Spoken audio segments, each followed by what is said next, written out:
Okay, let's call the meeting to order, please. Please join us in the Pledge of Allegiance. I pledge allegiance to the flag of the United States of America and to the republic for which it stands, one nation, under God, indivisible, with liberty and justice for all. Okay, action item number 1. Chad. Good afternoon, Commissioners. Chad Santola, Director of Solid Waste. We're returning over the past 2 months, we've had a work session, a public hearing and deliberations on changes to the rates and services that Cascade Disposal provides in their unincorporated franchise area. Last week, we reviewed a proposal for universal service for Sun River that would include a side yard commingling glass collection at a rate of $14 per month.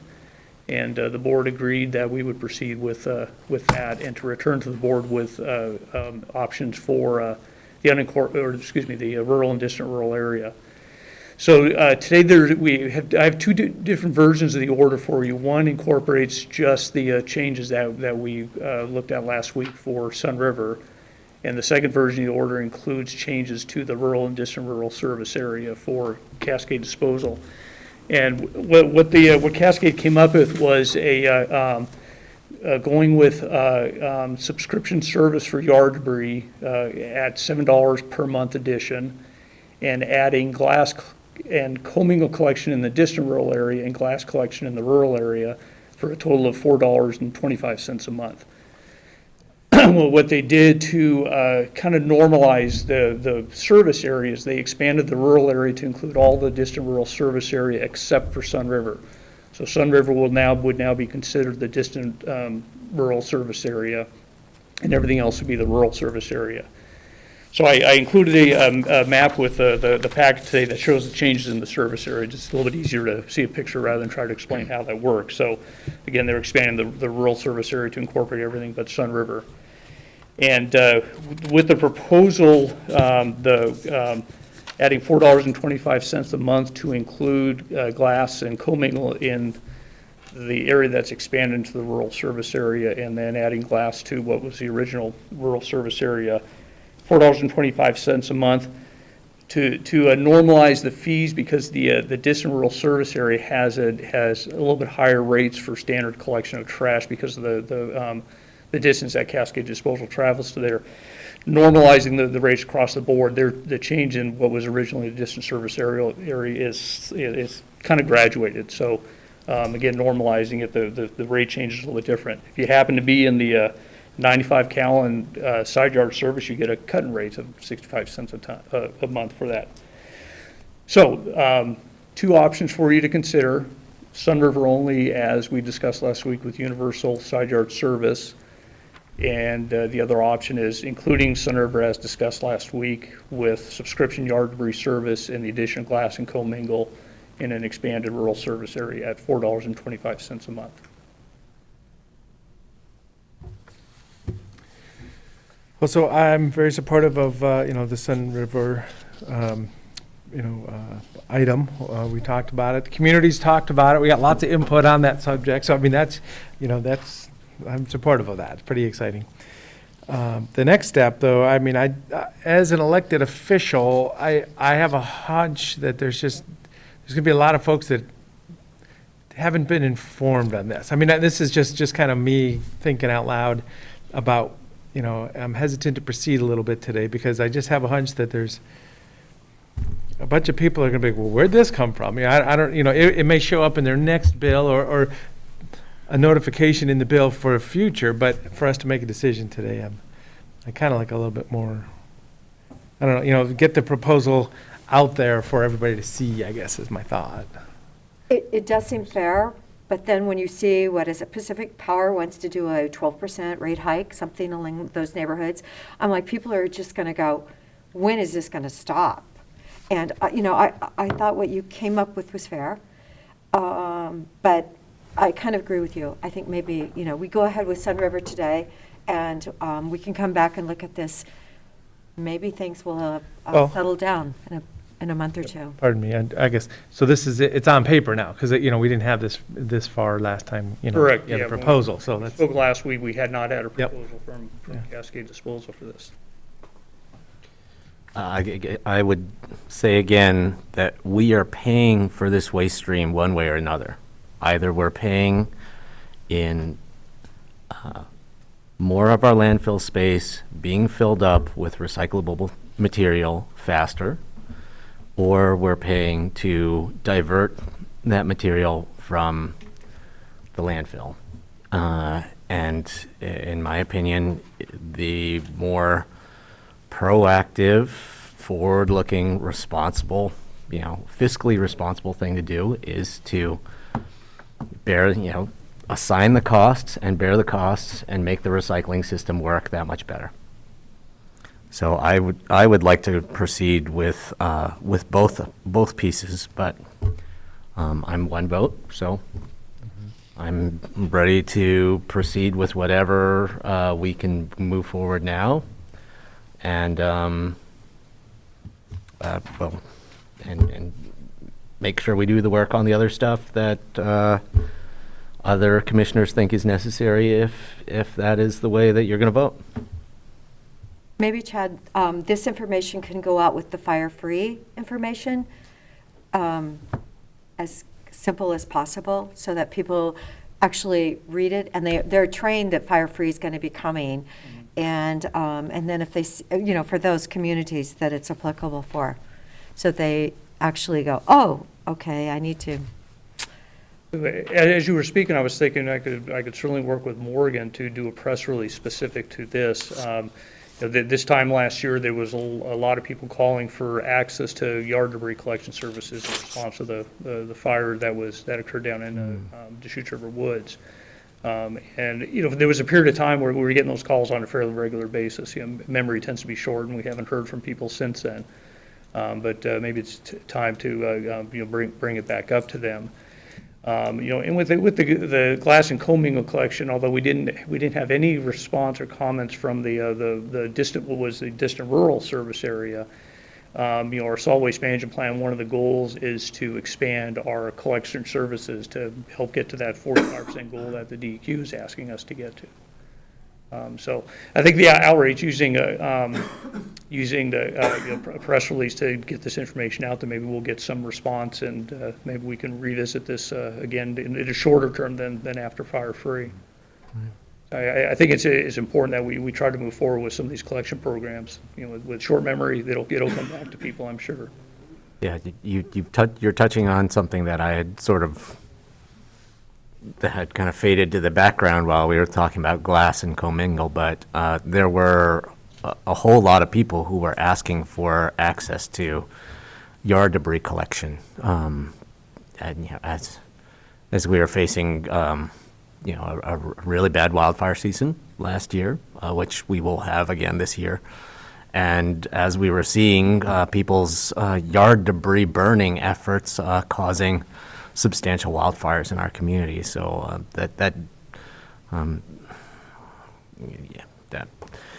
you know, in my opinion, that just adds urgency to the need to move forward. And I would say again, I would like to move forward today.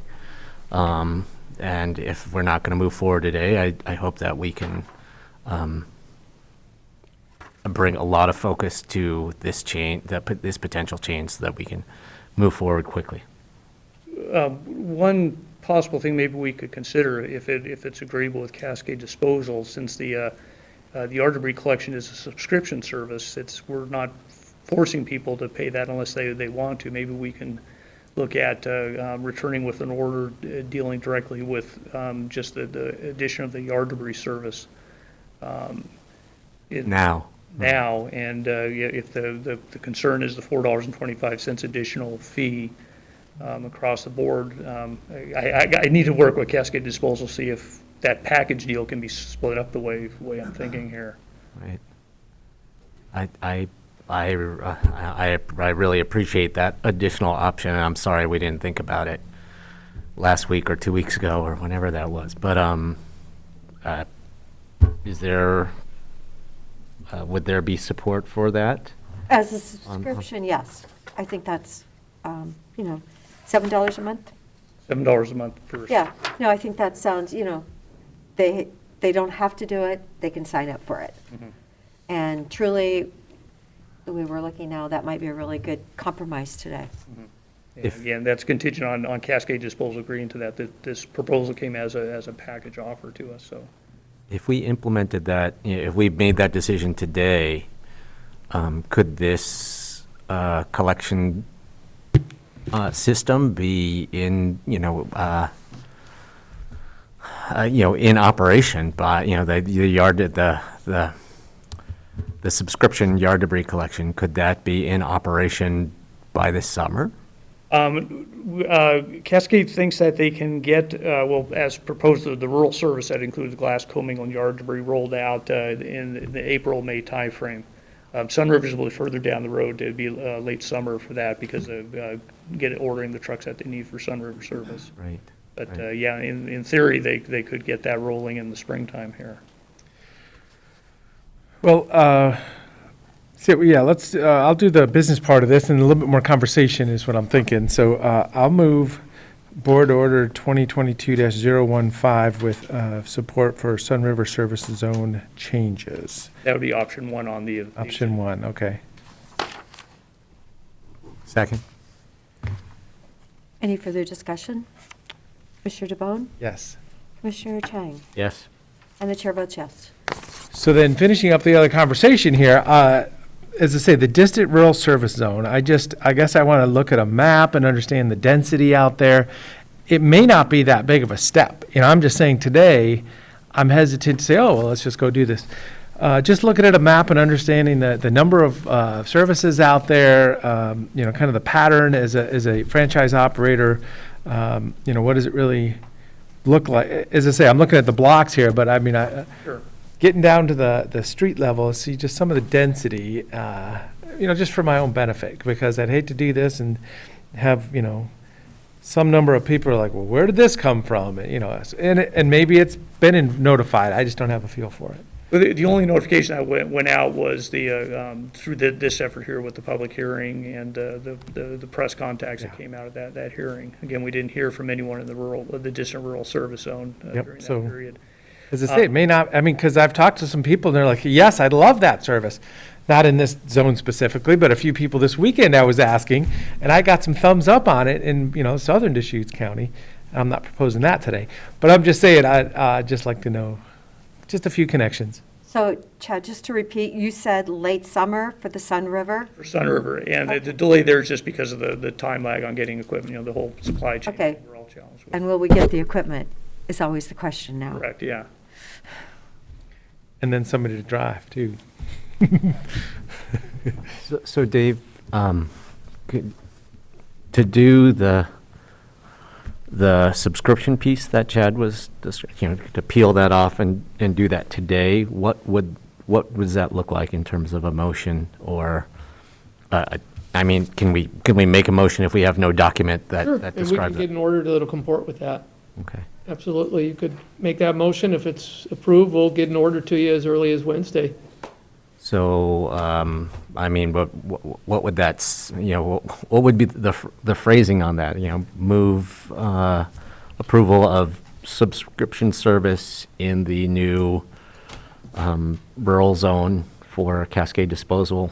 If I can interject on the question, direct to Dave. So the order addresses each of those exhibits, and I would have to modify the exhibits for Cascade service area to include the yard debris collection in both the rural and distant rural zones.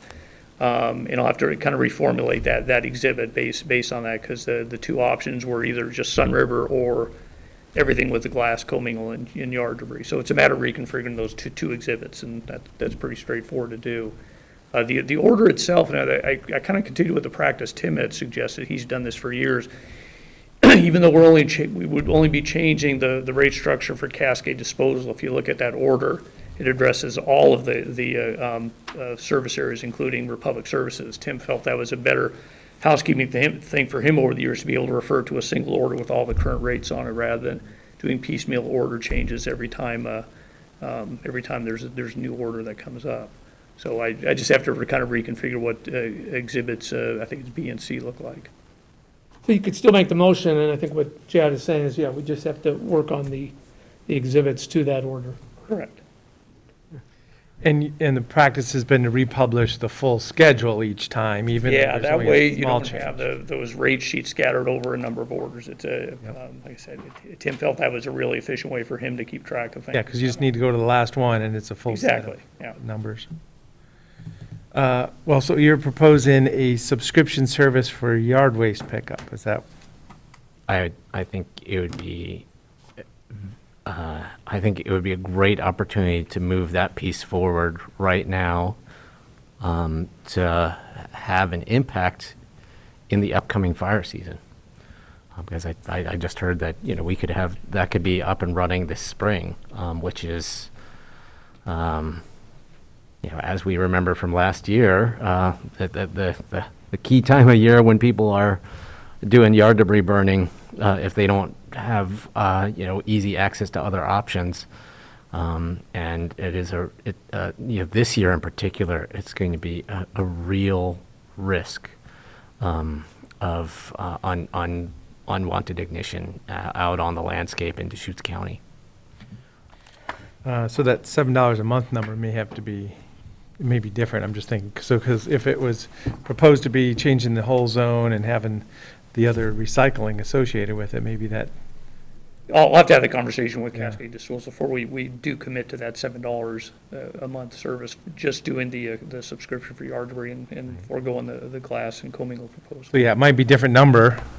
I mean, We don't have that would it be- information yeah, today, like, or- it is a specific set of trucks, like a, Maybe the not, two I'm aren't, the just. two aren't that, I mean, my impression is that the commingle and glass is not really intertwined with the yard debris collection kind of operation very much. Are they on alternate weeks? Would they- They are currently. So they're on alternate weeks, so that the truck serves both purposes. Okay. So it's an, employee, if employee's job isn't balanced out with that alternating week, then it's different utilization of the manpower.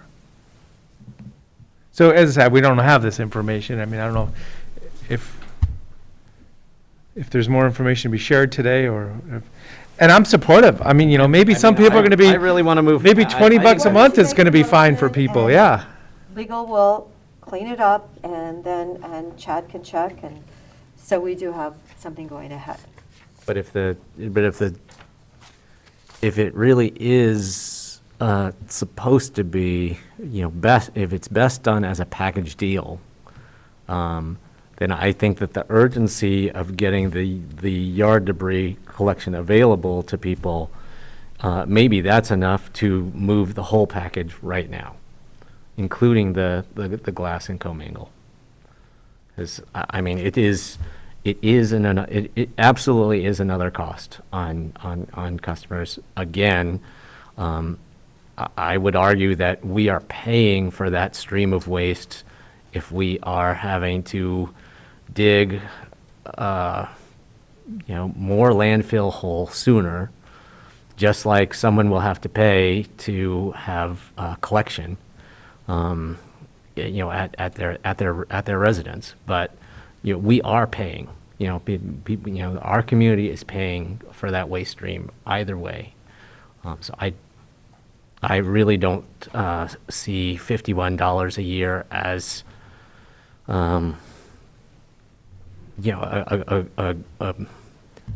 enough of a justification to delay moving forward with that piece. And clearly, the yard debris collection subscription option is urgent. So,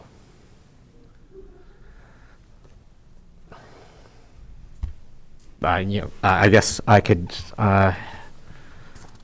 in that frame of mind, I guess I could make a motion authorizing, under Order 2022-015, authorizing rate and service changes for all of Cascade Disposal's franchise district as currently proposed under Exhibits B and C, and, specifically focusing on the addition of commingle and glass as a universal service in an expanded rural service zone for an additional $4.25 per month. Distant rural rates and services will be normalized to revised rural universal rate, resulting in some variation of rate changes as shown on the attached table. And then adding subscription yard debris collection in the expanded rural service zone at a rate of $7 per month.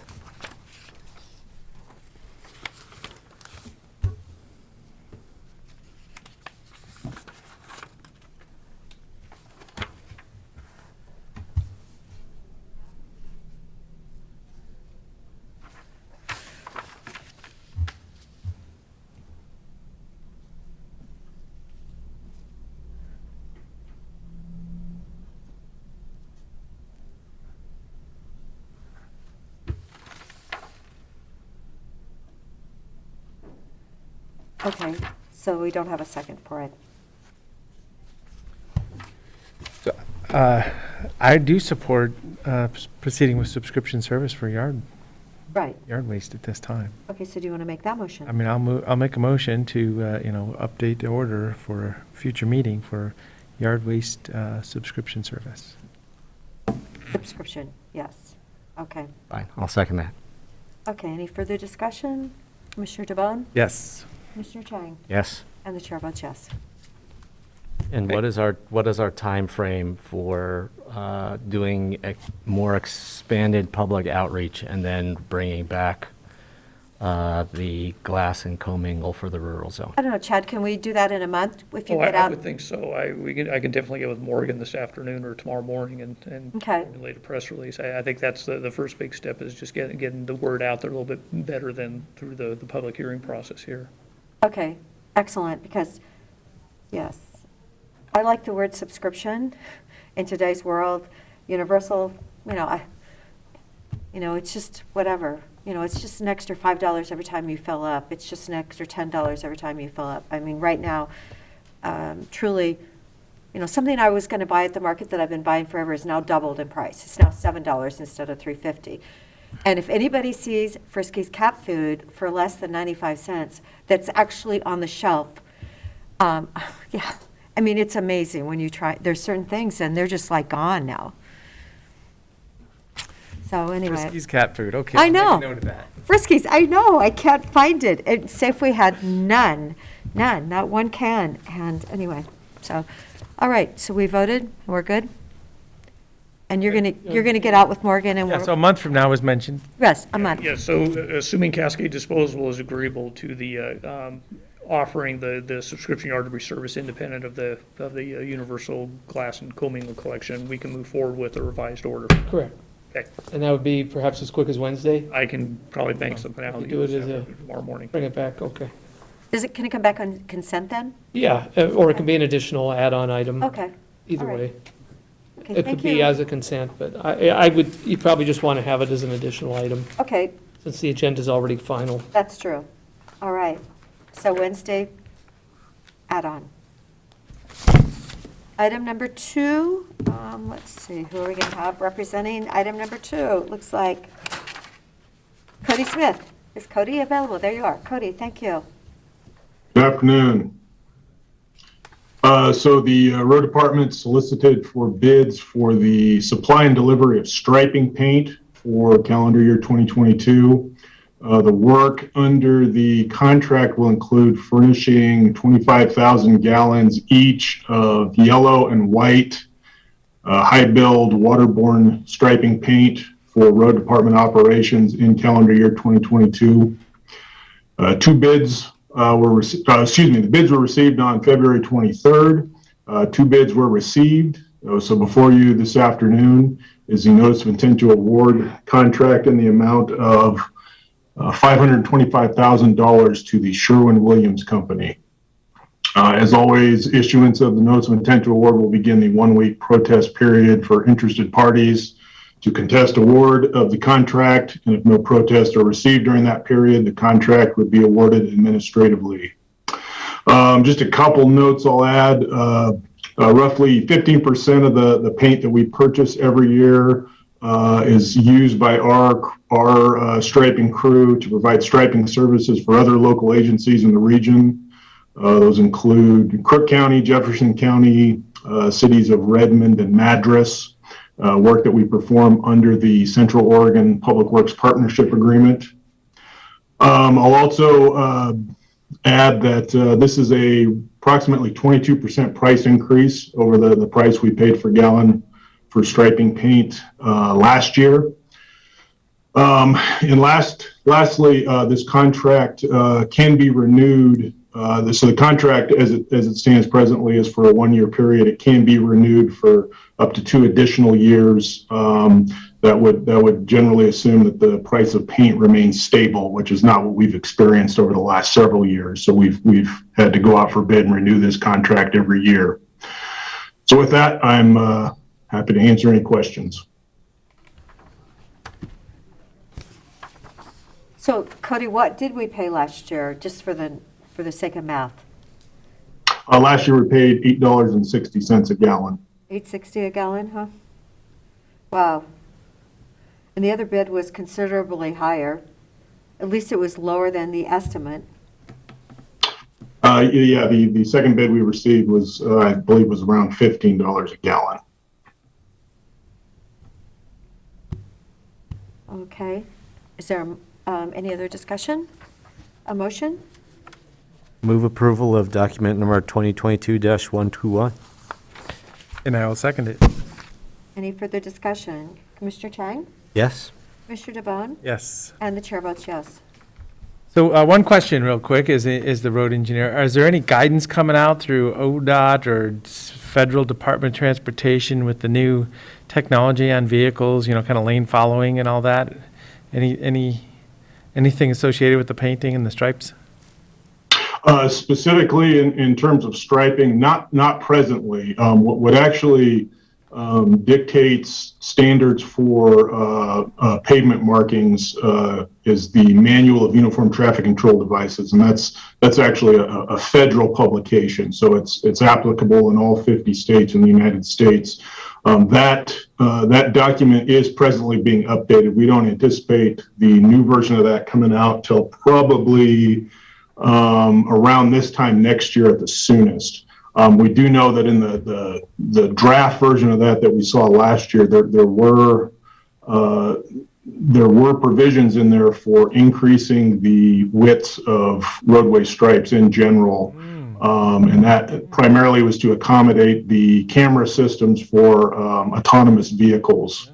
That provision right there got a lot of pushback from road agencies across the nation because it was effectively doubling the width of striping in virtually all cases on all roads. And so there was much paint. Yeah, so a lot of the comments that were given on that were asking that only be applied on the interstate system, on state highways, on higher volume roads, and not so much on lower order type, lower volume roads. But what the actual final rules are going to look like, we don't know at this point. That's still under discussion amongst the various state DOTs and the members of the committee that puts together the MUTCD. Great. Thank you very much. Yes. Thank you, Cody. Okay, item number 3. I believe that must be you, Cody. It is, yes. So next one is in regards to the supply and delivery of asphalt oil for our chip seal operations for calendar year 2022.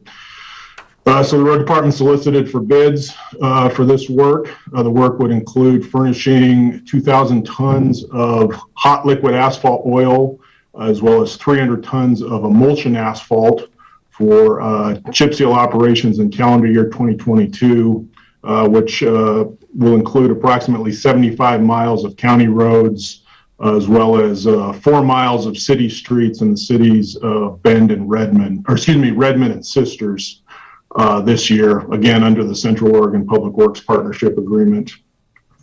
So bids were received on February 2nd. Only one bid was received. Before you this afternoon is a notice of intent to award letter in the amount of $1,654,250 to Albina Asphalt. Once again, issuance of the notice of intent will begin a 1-week protest period. If no protests are received during that period, the contract would be awarded administratively. With this contract, this is approximately 25% increase in our price per ton for asphalt hot oil over our previous contract. Our previous contract we entered into in 2019. That contract was good for 3 years. So we put it out to bid again early this year. Under our old contract, we were paying about $560 a ton for hot asphalt oil. Under this contract, now we're paying $700 a ton. This contract is renewable through the end of calendar year 2024. We would only contemplate doing that if oil prices remain stable, which we don't anticipate they will. So we will probably be putting this out to bid again next year to hopefully oil prices have stabilized or maybe gone down a little bit at that time. With that, I'll hand it back to the board chair. Thank you, Cody. Actually, they bid on this before Ukraine was, Invaded? yes. So truly, oil has really gone up. People have been anticipating that invasion for a little while, so. Truly, okay. Commissioner DeBonne, did you have a comment? Did I interrupt? Is this asphalt delivered via rail to Central Oregon? In this case, it is. I believe it is. Delivered via rail, so it goes to Albina's facility in Madras. To be honest, I'm not entirely sure if they receive it by rail or by tanker truck at the Madras facility, but we receive it here in Deschutes County via tanker truck in the case of Albina, from their facility in Madras. Yeah, so wherever it's coming, I just know it's good to get it as close as possible by rail, because that's the higher volume transport, so just wondering the big picture. So, yeah, with that, I'll move approval of document number 2022-120. Second? Any further discussion? No. Commissioner DeBonne? Yes. Commissioner Chang? Yes. And the chair votes yes. Thank you, Cody. Now we go to item number 4. And I believe I see your name on that item also. It's also me, yeah. I tried to make your Coordinated. life much happier today. Yeah, and I'm gonna Cost share my effective. screen here. Give me one moment.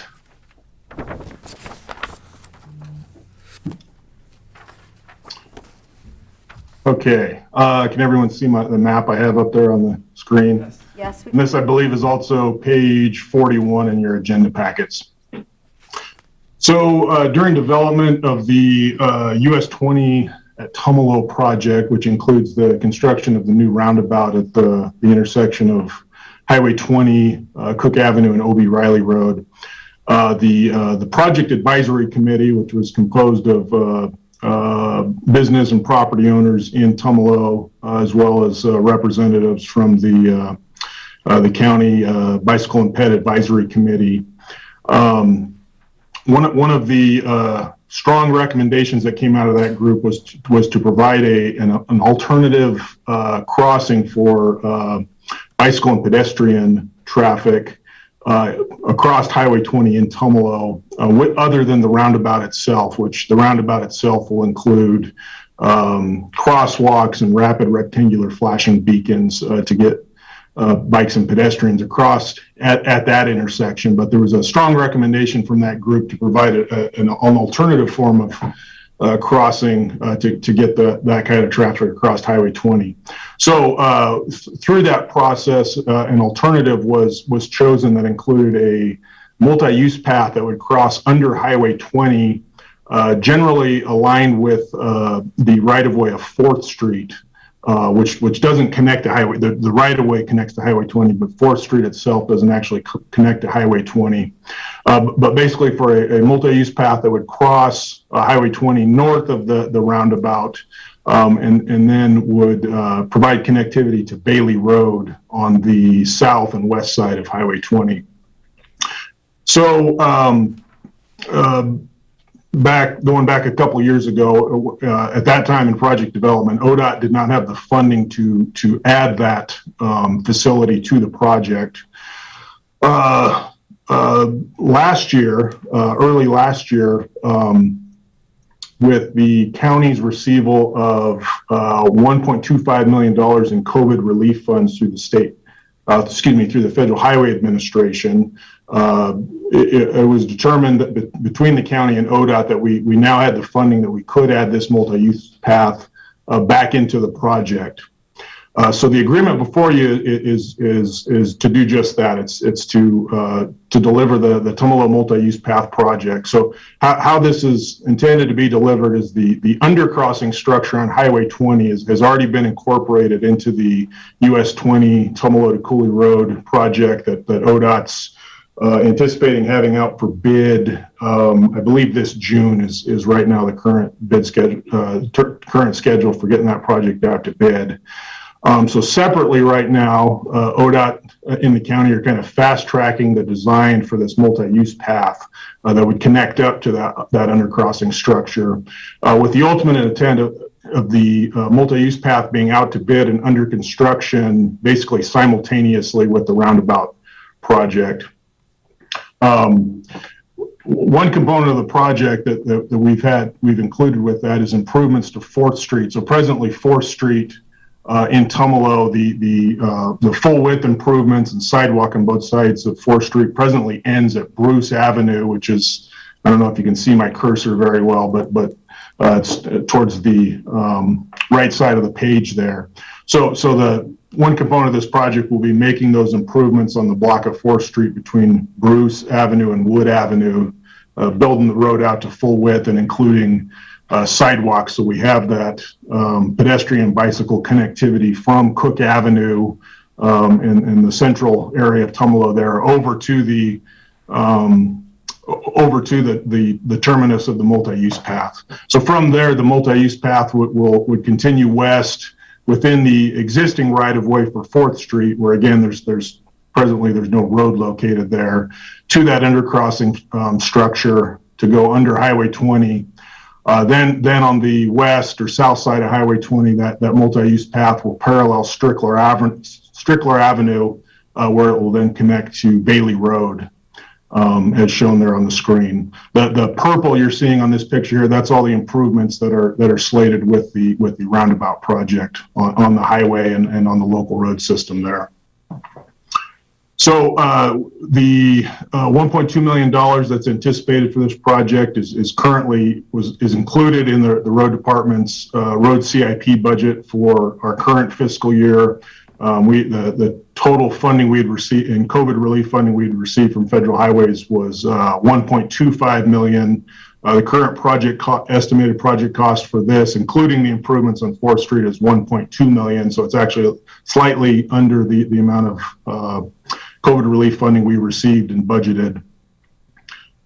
So with that, before you this afternoon is the intergovernmental agreement with ODOT for this project. ODOT is currently designing the project, and they would be delivering the construction of the project. Current timeline, again, we anticipate having the multi-use path project out to bid in April of calendar year 23. With that, are there any questions? Cody, this seems that it's less than what I thought. I was part of that advisory group. I really thought it was more than 1.2 million. Maybe, maybe I just remember incorrectly. But well, once again, and Commissioner Adair, you were on the advisory committee. The $1.2 million under this agreement is just for the path itself, the actual undercrossing structure on Highway 20, which off the top of my head, I don't remember the exact estimated dollar figure just for that. But that's that structure was included in those prior conversations that we're having a few years ago. That has since now been wrapped into ODOT's project. They already have secured funding for that structure, and they'll be building that structure with the roundabout project itself. Okay, So the yeah, 1.2 we're that talking makes about sense. today is just for the pathway, and then also for these improvements on 4th Street. Okay, that's what it is then, because I was going like, oh, I remember they were worried about would we have enough funding or not, so, okay. Thank you for that clarification. Any other questions? Cody, off the top of your head, do you have a handle or a grasp on the land ownerships and the zoning to the, what would that be? That would be to the south of this bike path and to the south of Highway 20? You're talking about in particular like this section? Yeah, and I mean, and ranging even farther south as well. I'm just trying to get a sense of, how much, whether someday there's going to be substantial residential development on that side of the highway or not. Well, I guess one thing, we've already seen quite a bit of residential development there in Tumalo. The aerial that's with this map is not the latest and greatest aerial. These smaller lots here that I'm kind of circling my cursor around, those have all been built out. There's homes that now exist on all of those. Right. I guess another important thing to note is that this corridor, Cook Avenue, then to 7th Street to Bailey Road is on the Twin Bridges State Scenic Bike Route. Right. So it's actually designated as a state scenic bike route, and I mean that was one of many reasons why BPAC was really pushing for an alternate bike and pedestrian crossing for Highway 20 at this location, just given the popularity of the state scenic bike route. Yeah. In terms of any other residential type development further south of this, I'm not aware of any. I couldn't really speak to that, but those were kind of some of the prevalent reasons right there. Providing that connectivity to, the south or west portions of Tumalo proper to everything, all the school and all the other services that are on the other side of the highway there, coupled with the state scenic bike route going through through the project area here. Right. No, thank you. Yeah, I definitely had a sense of the kind of like bigger picture recreational cycling use through this area, but just getting getting an understanding of that new subdivision, in that curve of Bailey, and it's helpful to understand how people who live in the immediate Tumalo area might be coming and going through this bike path. So thank you.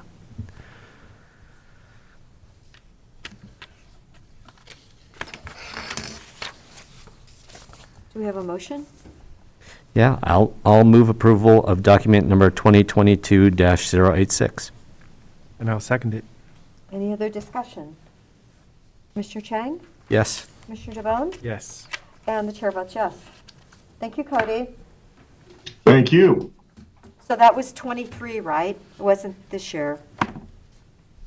April In 20. terms of getting it out to bid for construction, right? We anticipated construction to be completed by the end of calendar year 23. Okay, completed by the end. Okay, great. Thank you.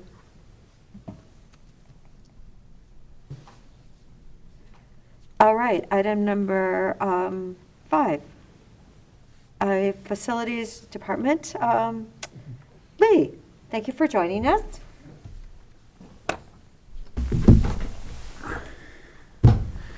Good afternoon. For the record, Lee Randall, Facilities Director, and thank you so much for having me here today. I appreciate being able to talk about our staffing levels for the Facilities Department. The request that we have for your consideration is for one additional FTE as a Maintenance Specialist 2 position, and in the agenda request, I provided some information specifically about the department in general, the services that we provide and locations, the size of our current maintenance team, some of the growth that's driving the need for a greater capacity, and then we can follow up with any questions that you may have. In terms of where we provide services, we work from Lapine to Sisters to Redmond, and of course Bend, and approximately 40 different sites or locations or buildings, and around 500,000 finished square feet. And that doesn't include, operational buildings that don't necessarily have folks in them per se. Our team is made up of, on the maintenance side, 10 team members. 3 of them are focused specifically on landscape and outdoor work, and then we have 7 that are focused on building-related maintenance, and then a supervisor that oversees both teams. The last time that we added an additional FTE was in 2016, and that was an electrician, and that has worked out very well in helping us respond to maintenance issues as they come up and provide insight on remodel projects and construction. As you hear all the time and we're all experiencing, there's a great deal of growth across the county, and of course that affects our team as well as we support the other county departments that are providing services directly to the public. And specifically in terms of growth of facilities, over the last few years we've added the large building in Sisters and the sheriff's substation there, the North County campus, which we're currently under design for remodel, as well as providing maintenance to the tenants that are currently in place and just overall maintenance on those buildings. We've also added the community service shop, and adult parole and probation is currently under expansion. And then, of course, we're looking forward to a courthouse expansion. During the development of all these projects, there's always added resources that are needed from the maintenance team, whether it's evaluating what the remodel project impacts might be, or looking at what the best finishes or approach for mechanical or electrical systems could be. And so as we look at those projects and they're under development, there's added input that's needed from our team. So in a nutshell, that's kind of I think the background for this request and for your consideration, and I'm happy to take any questions you might have. Okay, any questions? Just when you were talking about the different topics, you mentioned the courthouse. Was there clarity on courthouse remodel dollars from the legislature? Kind of off topic from this, but did you know offhand? Oh, yeah, well, I believe so, but I think if... was it approved, I guess? I'll let her respond. Yes. There we go. We're awaiting signature of the bill where Yeah. those dollars are, and once, And who are you? for the record, Whitney Hale, Administrative Services. Fancy short hair, though, yeah. No, that was just that concept. And then, yeah, it's exciting to know that, yeah, we've got a great team there, and getting, you've been able to work with one down from the previous, and getting back to that number is probably the right place to be right now. A lot of big projects going on. Facilities are in great order. Projects like the roof, I heard somebody walking on the roof today earlier. Maybe that was you. It was me, along with our project coordinator. Yep. And he's gearing up for one of our largest roof replacements to date. And so you'll all get to enjoy that process and more folks on the roof. Speaking of that, I like to joke that Nick has moved buildings and he experienced a re-roof there, and now he gets to go through it all again. There you go. They're following them. We'll have more information and updates for you, but we appreciate your patience while that project's underway. Did someone replace Dan then? We have not finished that replacement yet, no. I thought he would probably be hard to replace. It's been a challenge, yeah. Yes. I sent him a note. Okay, that's what I was afraid of. But you said you have one supervisor that handles the landscaping and the building related? Correct, and that's Brian Hayward, and he oversees those two teams, a total of 10 folks on those teams, and looking hopefully to add another one if the board supports that. And then we also have a custodial supervisor who oversees not only our 7-person team, and that's Jason McCullough, he also oversees all of our contracted work. And so currently our square footage is probably about half and half. And so even though he has 7 folks on his team, he's, on any given night, we could have 20 or more folks working in our buildings performing cleaning, so. Okay. Great. Any other questions, Commissioner Chang? No questions? Okay. Is there a motion? Well, so I'm supportive of this position. Is this going to be for the fiscal year or as soon as it's approved, or?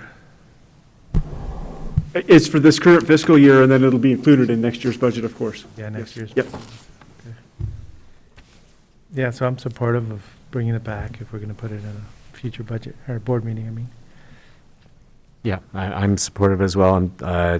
I'm guessing this would be a consent agenda item on Wednesday? Could be a resolution. I don't know about Wednesday because the agenda's already, All right. it'd have to be another item for Wednesday, otherwise it could bleed into next week. Okay. 16th. We would bring 16th. it back on the 16th. Yeah. Okay, Okay, great. On the And 16th. it could be a consent on the 16th. Got it. Great. That sounds good to me. And it does sound good to me too, and I do hope that we're able to, at some point in time, hire another Dan. Yep, for our project manager position. Yes. Yep. Yes. Anyway. All right. Well, thank you all very much. Thank you. Thank you, Lee. Appreciate Thank you this. for joining us. Okay, item number 6, our county goals and objectives. It must be Whitney. Thank you, Commissioner Adair. For the record, Whitney Hale, Administrative Services. Before you today, we have draft fiscal year '23 goals and objectives for your discussion and consideration. Staff initially brought an earlier draft to you about a week ago, and following the board's discussion at that time, followed up and made a few adjustments based on, some wordsmithing to one of the drafts that we discussed earlier. I did bring a red line copy with me today because I thought it might be easier for the board to just see the changes that had been made. So I'll go ahead and pass those out, but I'm here for your feedback and discussion of these goals and objectives. It looks like we're getting it to fit on one page, so that's always a goal and an objective at the beginning of that also. The font looks like my new laptop. It's so teeny. Well, Thanks, Whit. Thank you.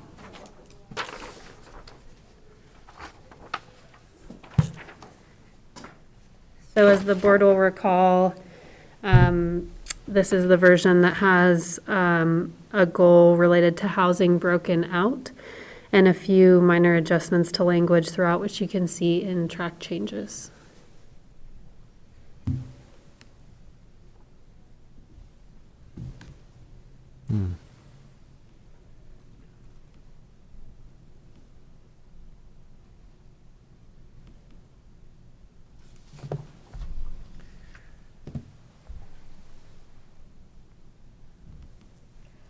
It's really great to see the red line version. That helps me as well. Yeah. It kind of tends to blend together when it's not, but the board has feedback on any of those changes, or if this looks like we're close. I think these are really good changes, and they help us get it on one page.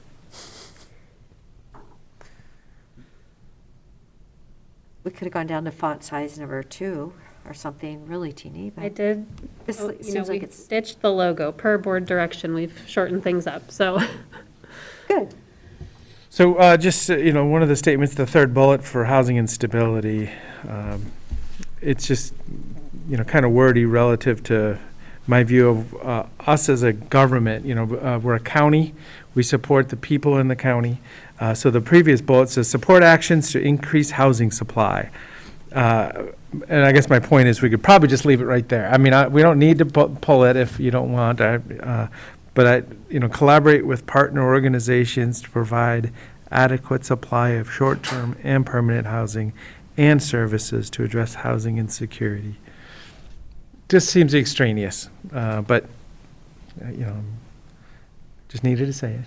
I just heard of the story of someone moving to Corvallis, and they actually feel like it's worse there than trying to come here.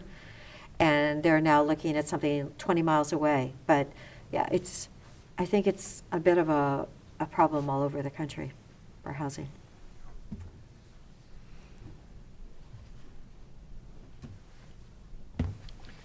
So it's the moment to kind of finalize it? Is that a kind of a vote for the minutes? Is that what we're looking for? Yes. If the board is comfortable, that would be great, and staff will proceed and finalize these and distribute to departments. Great. I move approval of the FY 2023 goals and objectives for the county as outlined here. I'll second it. Any further discussion? Commissioner Chang? Yes. Commissioner DeBonne? Yes. And the chair votes yes. Thank you, commissioners. Thank you, Whitney. Okay, now we have a board order. Looks like Anthony will be leading this.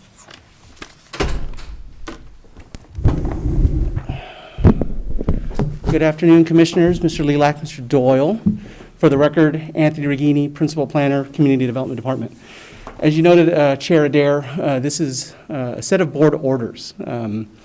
File numbers are on the screen. This is a proposal by AT&T to establish a wireless telecommunications facility. There was a hearing before a hearings officer. The hearings officer issued a decision approving the facility, and then a timely appeal was filed by Mr. Gary Sherman. The property itself is located approximately 7.5 miles east of the city of Bend. If we could pull up the location map. So just as a point of disclosure, so AT&T is a cell phone provider, and I'm on the statewide executive communications committee, and AT&T is also providing FirstNet, which is emergency communications across the country. And so I've just been in meetings where the dots have been on a map, and this is probably one of those dots. So just a perceived, situation I've been in. I don't, I'm disclosing it now. I don't know that it matters in this case specifically, but I've been in some meetings where that's one of the dots that was proposed. Thank you, Commissioner DeBonne. So again, this particular facility is located approximately 7.5 miles southeast of the city of Bend. The specific location I've got on the screen, it's a sort of an interesting section or piece of Oregon Department of Transportation, or ODOT, right-of-way. Mr. Sherman's property is that one there to the south on K-Bar Road. The project details will include, if the hearings officer's decision is the final decision, it will include a 155-foot tall monopole, equipment cabinets, generator, all within a 50-foot lease area. Again, Mr. Sherman submitted a timely appeal of the hearings officer's approval and argues a number of issues that he would like the board to address. Mr. Sherman believes that the landscape management combining zone provisions apply, that the hearings officer ignored Goal 5, and that the appropriate use category is not the highway project that the hearings officer categorized the use as, but rather as a utility facility necessary for public service.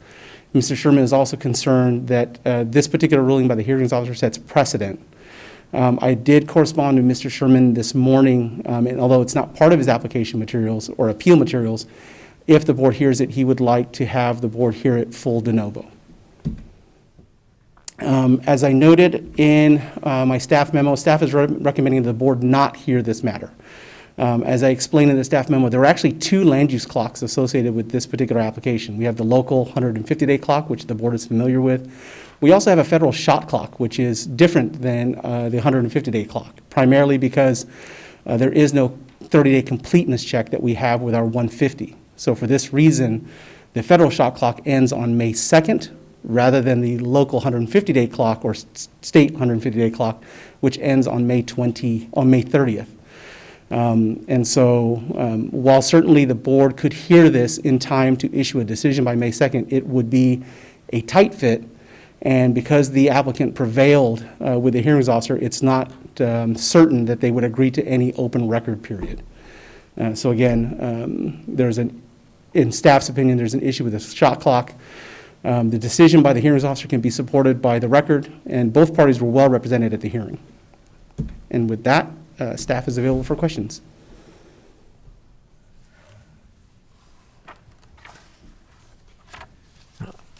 Anthony, do we have any sense of how many structures like this there are around Deschutes County? I mean, is this a very, very, very uncommon thing, or is this a very common thing? It's so uncommon that this is the first of its kind that I'm aware of.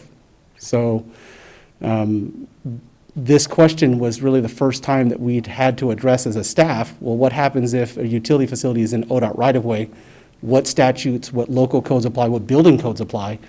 And so to my knowledge, this is a very unique sort of first impression type project. In my 16 years, this is the first I've seen in an ODOT right-of-way for something of this scale.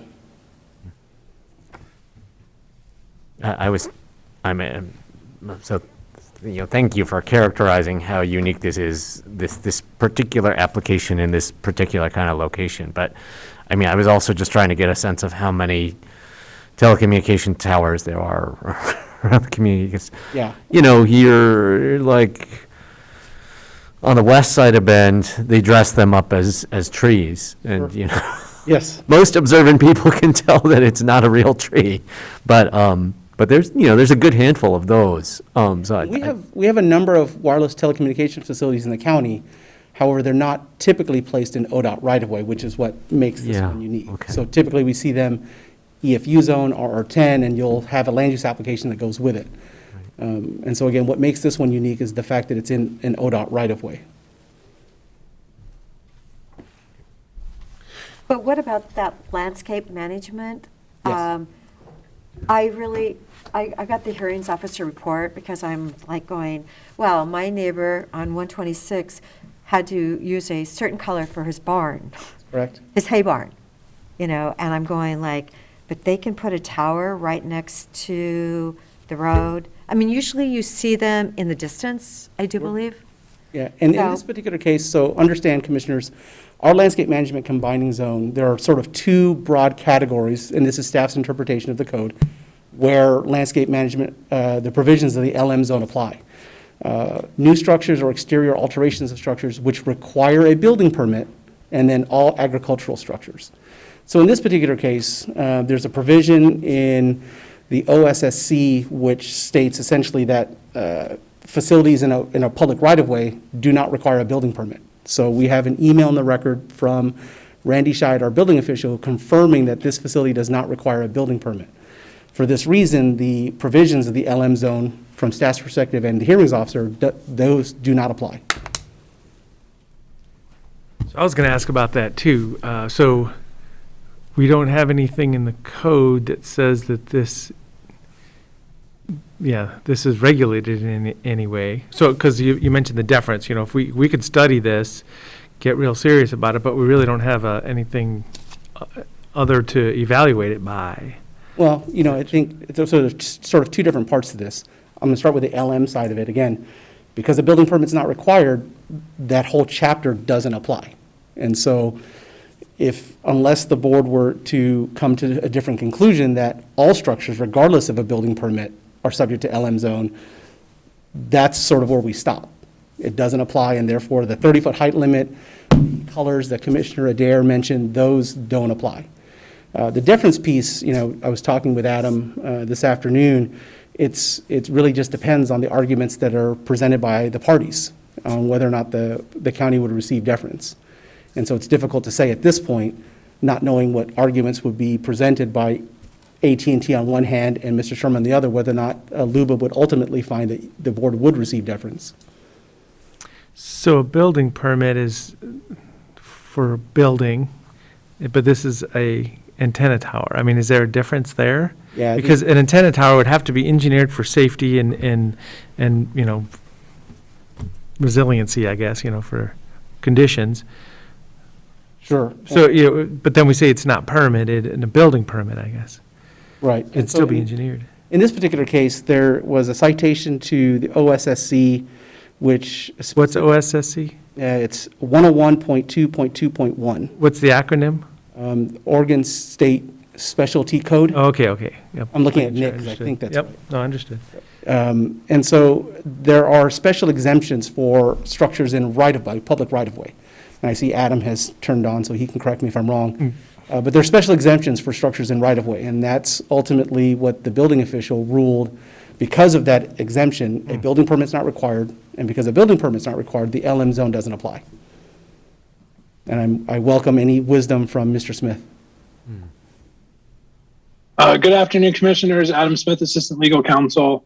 I think Anthony correctly described the situation. There has been debate about whether or not this piece of property should be considered right-of-way, which thereby dictates whether or not the building codes in this particular case. I mean, there are several difficult questions that all relate to one another in terms of how this case is processed. I think going back to Anthony's initial comments, it's more of a question of whether or not the board wants to utilize its resources to host a second local appeal on all of those same issues, understanding the shot clock implications. And again, as Anthony noted, the federal shot clock is a little bit different in how it operates compared to our state shot clock. In this case, it's a shorter deadline.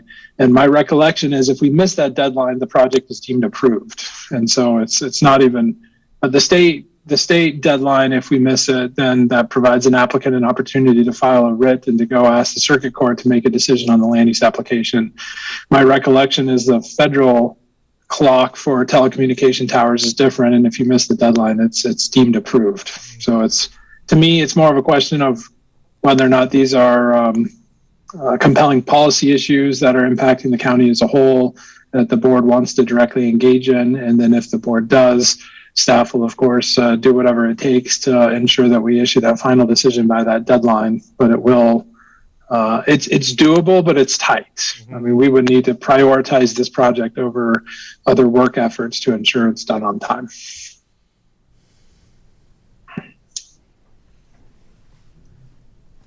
So if it's denied at the Board of Commissioners, it's going to Land Use Board of Appeals? Potentially. Oh, is that another step, or is that a default step for the appellant, I guess? If the board declines to hear, then the hearings officer decision becomes the final decision of the county. So at that point, it's an approved facility, and then Mr. Sherman or others can appeal it to LUBA. So more action would have to happen, okay. But what I worry is that with allowing it, okay, so you're saying it's a right-of-way, so is AT&T going to look for more right-of-ways right next to the highway? I mean, is this like a special little loophole that happened, and it's going to continue on? And at this point, Commissioner Adair, it's a great question. I don't have information from AT&T regarding other locations that they're searching for. Well, I know I rode with my husband on the way to Burns, and he was driving, and my phone worked, AT&T worked the whole way. So I just wonder why they have determined they need a new tower. I think this is right before Dodge Road. I actually looked up the address on my phone so I'd get a feel for where it was at. Mm-hmm. I mean, it's out that way. Yeah. And again, I don't have information on AT&T's future plans for other facilities. Okay, well, I just had to ask Sure, because absolutely. I go like, okay, we can't paint our barn a certain color, but we can, this doesn't meet any of those, statutes, so it's okay. It just seems a bit unfair. Commissioners, I recall planning directors, and Peter, you may recall, other planning directors have had this issue come up around the state. I think this is the first time we've experienced it, and I'm not familiar with whether or not their decisions have been appealed to LUBA or the courts to set any precedent. I'm not aware of that, but I don't think we're the only county to have addressed this. That's piece one. Piece two is this is ODOT's property, so that's an important piece. Piece three is if there are right-of-way issues that are under the county's jurisdiction, then our road department would have authority over that, whether to even consider those or not. And I don't know if we've had those requests or not, but generally, right-of-way could come before the county's road department, just as other matters might in the road department. And then the whole issue of landscape management zone is so important because they need to be screened. It's not just colors, but screening. And how would we screen other facilities in the public right-of-way, which the whole purpose is to keep it clear for mobility. So a lot of issues to consider with this appeal and similar issues. Make it look like a 150-foot tall juniper. So I was just remembering there was another AT&T application out in Alfalfa Road, and which is probably the same service area as this, which is kind of deducing there, because it's kind of a big ring around where the antenna is, and that was probably this for the same reason. It was the application. I recall that one. That was on a rural residential zone property, Mhm. and yeah, that was quite an application years ago. How many And years ago Anthony, was it? correct me if I'm wrong, but although we certainly can't speculate on AT&T or other telephone wireless providers' intentions going forward, this is a bit of a unique piece of property in that it's a large area that's adjacent to other ODOT right of way. There was a debate between the parties on whether or not this property should be considered right of way. I don't think we will find that throughout the entire county. I think it would be difficult to put a cell tower in a narrower, more traditional piece of property that is considered right of way. This was unique in that it was a large piece of land. Can you give us a sense of the dimensions of that, the ODOT property that's adjacent to this right away? I don't have those numbers off the top of my head. If I can go back to the PowerPoint, I can show you just, I can give you an idea. The lease area would cover approximately half of this triangular area that I'm calling out, and it's 50 by 50. So I'm going to go back to, just to give the commissioners an idea. So if you can see that on your screen, and this is, I think, what Adam is talking about, is the likelihood of having sort of this kind of sort of cutout adjacent to a highway. That just doesn't appear very often. Now, could it happen? I think certainly it could.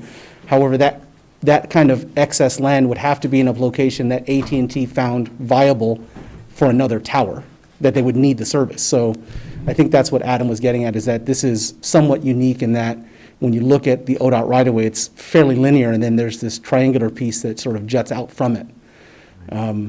But again, I will say again for the record, I am not aware of AT&T's other plans with regard to other facilities.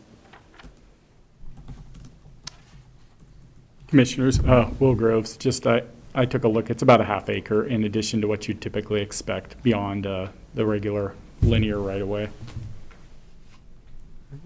Another question I have is, so if AT&T wanted to work a deal with a private landowner to host this telecommunications facility, what does the land use authorization or land use permitting process look like for that? Great question. So it really depends on the zone. In either case, whether it's exclusive farm use or Nick mentioned a prior project in the RR10 or even MUA10, there is a land use approval for the EFU zone, and then there's a land use approval for RR10, MUA10. In addition, though, and this is sort of, I think, where the commissioners are having some hesitancy, because it's not in a right-of-way, a building permit would certainly be required, and now the LM zone does apply. And so depending on where it's located, if it's, again, regardless if it's EFU, RR10, or MUA10, there's a land use application that's necessary, and then any combining zones which are on top of that would also apply. Did that answer your question, Commissioner Chang? Yes. Okay.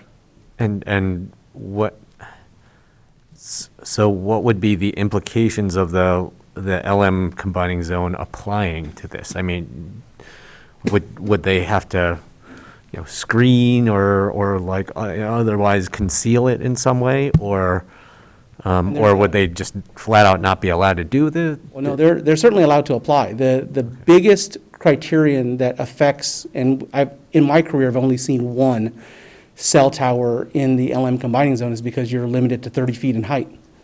So you're not allowed a height exception.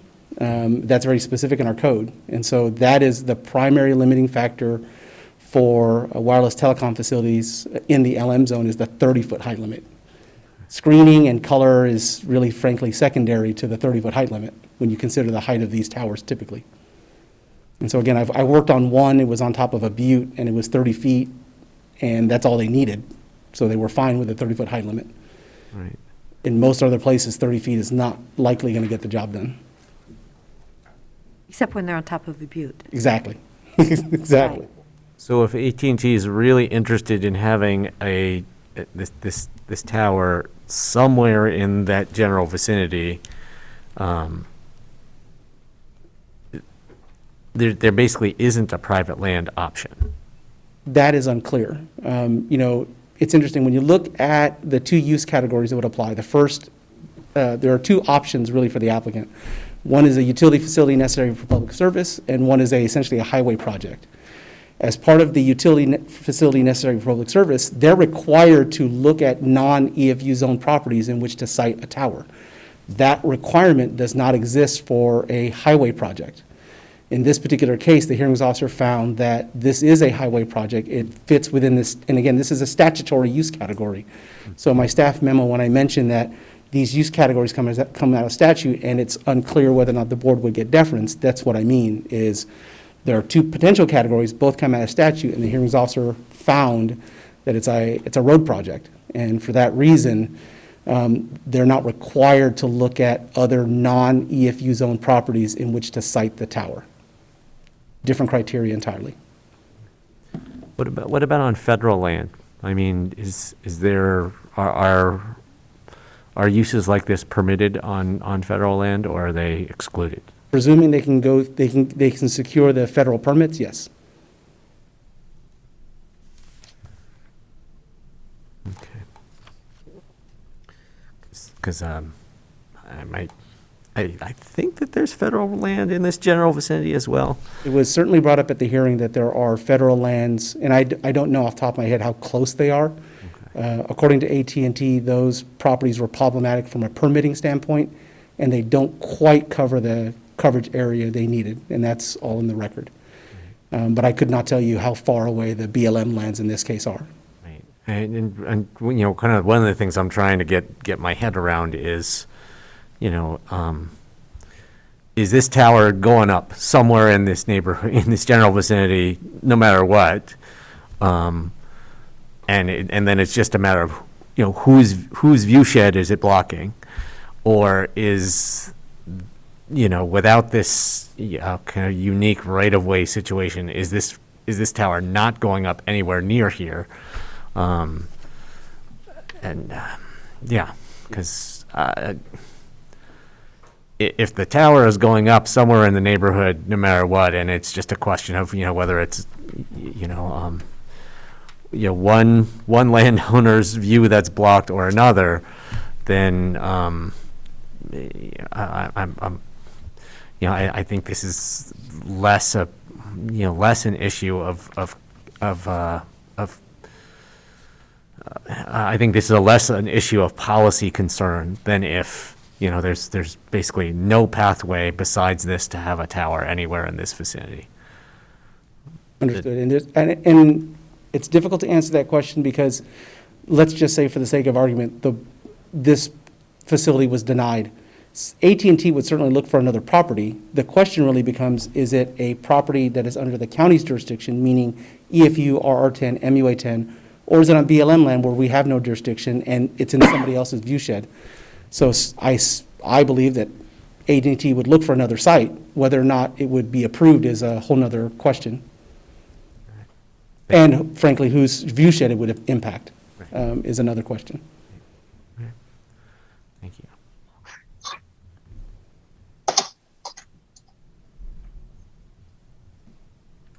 Well, we're back to the same concept of, could we do it justice with the shot clock, the time clock? That's kind of the problem I'm seeing here. We could study it, but we might kind of get in the way for a possible another appeal process. Well, and again, just to sort of put everything out on the table, if the board decides to hear it, I have to have a minimum 10-day notice. It'd likely be more than 10 days because of your schedule. We have a hearing. Again, it's not clear to me that the applicant, because they prevailed at the hearings officer, would agree to the open record period. So worst case scenario, the record period, the open record period, the written open record period counts against the clock. And we'd have to have come back to you for deliberations and then have a final decision out by May 2nd. So again, as Adam said, we could absolutely do it and we would prioritize it. It's just going to be very tight.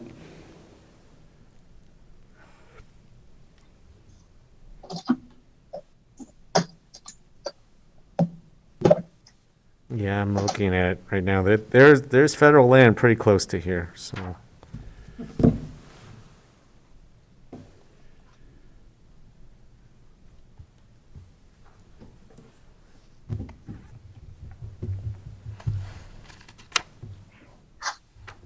So they got the decision on what, the 15th of February. The appeal was filed on the 28th, and we're sitting here today, and it's what, the 7th? Mm-hmm. So you definitely got it to us as fast as you could, which is good. But truly, it seems like, I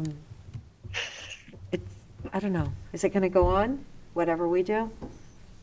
In my opinion, given both AT&T's representations at the hearing and Mr. Sherman, I absolutely believe it'll go to LUBA. You believe it will? Yes, regardless if you hear it or not, I believe it'll go to LUBA. Again, that's just my opinion, not having talked to either party. And it's really not clear whether we would get deference if we made a decision on this and then it went to LUBA anyway. That's right. I can add some, or shed some light on that. The only time so there are numerous different arguments that can be raised in front of the Land Use Board of Appeals. It's only one narrow type of argument when you're interpreting Deschutes County Code provision, and the provision only is in Deschutes County Code. There's not a corollary in state law that you receive deference. It's a different standard of review on numerous other types of issues that can be raised in front of LUBA to challenge a local government decision. And oftentimes, opponents and applicants both will craft their arguments in front of the Land Use Board of Appeals to avoid the deference issue, with opponents often raising arguments that are not entitled to deference, and then oftentimes applicants countering and saying, well, that's really just an interpretation of a local code provision and argued in a slightly different fashion, but you should still end up giving the deference. What ultimately happens, in my opinion, is that the Land Use Board of Appeals applies deference in those black and white cases where it's clearly an interpretive issue, and then in other times when they agree with the applicant and the county's interpretation. If they're not inclined to agree with that interpretation and an opponent has done their job in raising arguments that are fashioned in a different way, then LUBA can answer that issue in a different way, and then they don't end up giving deference. So to me, the need or the desire for deference in front of the Land Use Board of Appeals is less of a compelling factor that the board should be considering in whether or not you want to hear these appeals. Because as Anthony said, we really don't have any control over what the parties argue as a case goes forward, and it's often not dispositive of the final outcome. I would say it's rarely dispositive of the final outcome in front of the Land Use Board of Appeals that an issue is decided entirely because of deference to the local government.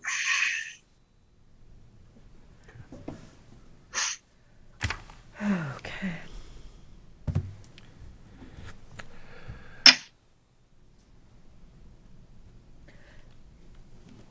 Dave, is there anything you wanted to add on top of what Adam just said? Well, he captured it very well. I would underscore the deference points that he's made, that LUBA does not give deference to local governing bodies unless they absolutely have to. They typically find a way to avoid deference. I think after being up here a couple years, I think I would agree with you.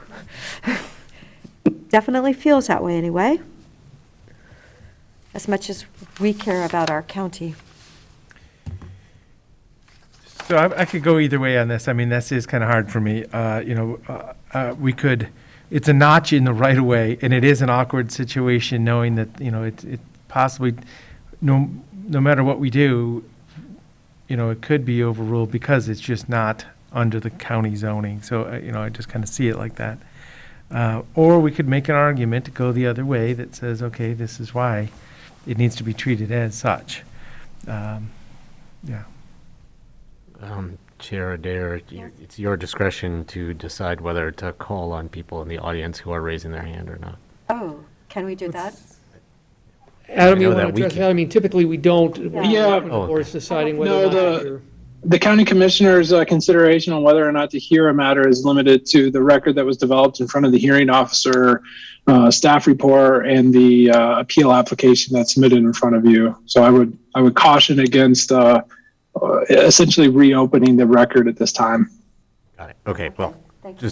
just to be clear, during regular board items, it's the discretion of the chair whether someone can do public comment out of public comment period. Maybe a bit after the fact, but not truly. Okay. I know. I just, I think, oh my gosh, the fact that this is a special half acre of land and it just happens to be in this special spot, and it makes buying something so much trickier because, what if you've got a spot by you that could be developed for this? It adds a lot. So do we have, does anyone have a motion? I can go either way on this as well.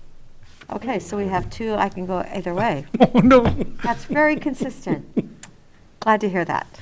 Commissioners, if I may weigh in? Yes, Will, please do. One of the things that you might entertain doing here, and I'm not recommending it specifically over other choices, is were you to either engage or not engage, you could watch how the process went through you and on to LUBA, and to the extent that you thought that outcome was unwelcome, that would be an opportunity to direct staff potentially to revisit the code and bring forward a code that either allowed or didn't allow an unwelcome option, or if you did, in fact, like how it turned out. So, one of the issues here, there is some issue that, that precedent might be set, and to the extent that that's something that you didn't approve of how it came out, or you wanted to revisit through a public process, that's something that we could take on for you.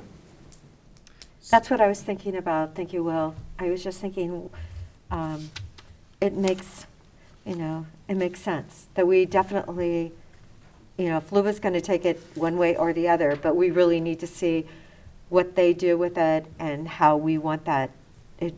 Can we change that in our county? Are we, with a public process, of course. But that would only affect future proposals that are similar to this. It would not Be unique. we would not be able to retroactively, look at LUBA's decision and then decide we wanted to. That's correct. Oh. It sounds like it's going to go there irregardless in this case, to me. I mean, the fact that there is federal land in the vicinity and that's a whole other process, which might result in, in this telecommunications facility going up in the general area anyway. That does make me lean towards not wanting to hear this appeal.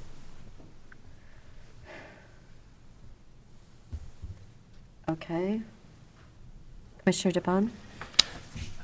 Yeah, so with that discussion and the big picture here, so I'll move signature of Board Order 2022-016 declining to hear the appeal. Is there a second? Well, I'll second. Is there further discussion? Well, thank you for bringing that up, because that's truly what I thought doing my research, that, okay, this is so unique, and yet, oh my gosh, what if, what is the precedent? So anyway, Commissioner DeBonne? Yes. Commissioner Chang? Yes. And the chair votes yes. Thank you, Commissioners. Thank you, Commissioners. Thank you, Anthony. Okay. I believe Caroline House is now.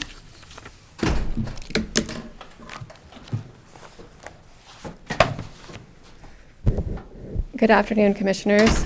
For the record, this is Caroline House, Senior Planner with the Planning Division as well.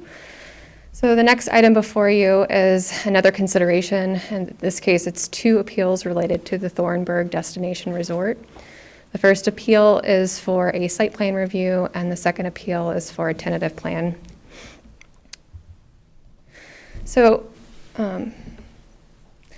So I was going to cover today, provide a high level of the resort, and then go into each of the appeals. And I believe we have to have separate motions for each appeal, so I've prepared orders to reflect the two different issues before you. So the review of the resort has a long history, as you probably have heard a couple times now. The first application was received in 2005. And that was for the conceptual master plan that was approved in 2006. After that, the resort came in for their final master plan approval, and that was initiated in 2008 and did not become final until 2018 after a number of court proceedings. And then this kind of puts us to where we are today. The resort is going through a series of tentative plan applications, site plan reviews, and modifications to implement their approved final master plan. And there's still current and ongoing litigation related to the recent site plan applications, modifications, and tentative plan approvals. So I am somewhat new to this project myself, so I was hoping to wrap my head around some of the key parts of this. So this is maybe a new slide that you haven't seen recently. But the final master plan approval, what you're seeing on the screen now is their drawing that kind of summarizes their master plan development. And in total, the resort includes 1,970 acres. There are up to 950 approved dwelling units, a 50-unit hotel, as well as 425 overnight lodging units. And then the resort will also include other resort facilities and community facilities, as well as 3 golf courses. And in total, the resort will have 1,293 acres of open space. And the golf courses do count towards the open space, I'll note that. And the other kind of component that I wanted to present today was related to the phasing of the resort. The 2 applications before you today are for Phase A, which is shown in yellow. And in total, the resort will be built out in 7 phases as approved under the final master plan approval. So the first appeal before you is 247-222-0000174-A. This is for a site plan review for a gatehouse, community hall, clubhouse, and a welcome center in Phase A1. A staff decision did approve the applicant's request. This was subsequently appealed. The hearings officer denied the issues on appeal and upheld the staff decision with a few additional conditions. And now that hearings officer decision has been appealed, and that's before you today. Anthony mentioned this during his presentation, but the county's procedural ordinance gives you 3 things to consider when deciding whether or not to hear an appeal. The first is the record developed, in this case as part of the staff and hearings officer decisions, the notice of appeal submitted by the appellant, as well as you could take into consideration any staff recommendations. So I didn't do a bullet point for every issue on an appeal, but in this case, there are 22 different issues on appeal. The key issues include, but are not limited to, compliance with the final master plan, changes to the resort's water rights, and whether the subject application is inextricably linked to the pending appeals at the state courts. And staff is recommending the board not hear the first appeal because there's insufficient time on the clock. As you know, the county has a 150-day land use clock to complete the review, and tomorrow will be the 150th day, so there's insufficient time for an appeal hearing in this case. And the appellant was able to present all of their relevant evidence and at the hearing before the hearings officer as well. Looks like my slide might be out of order, but I am available for questions now.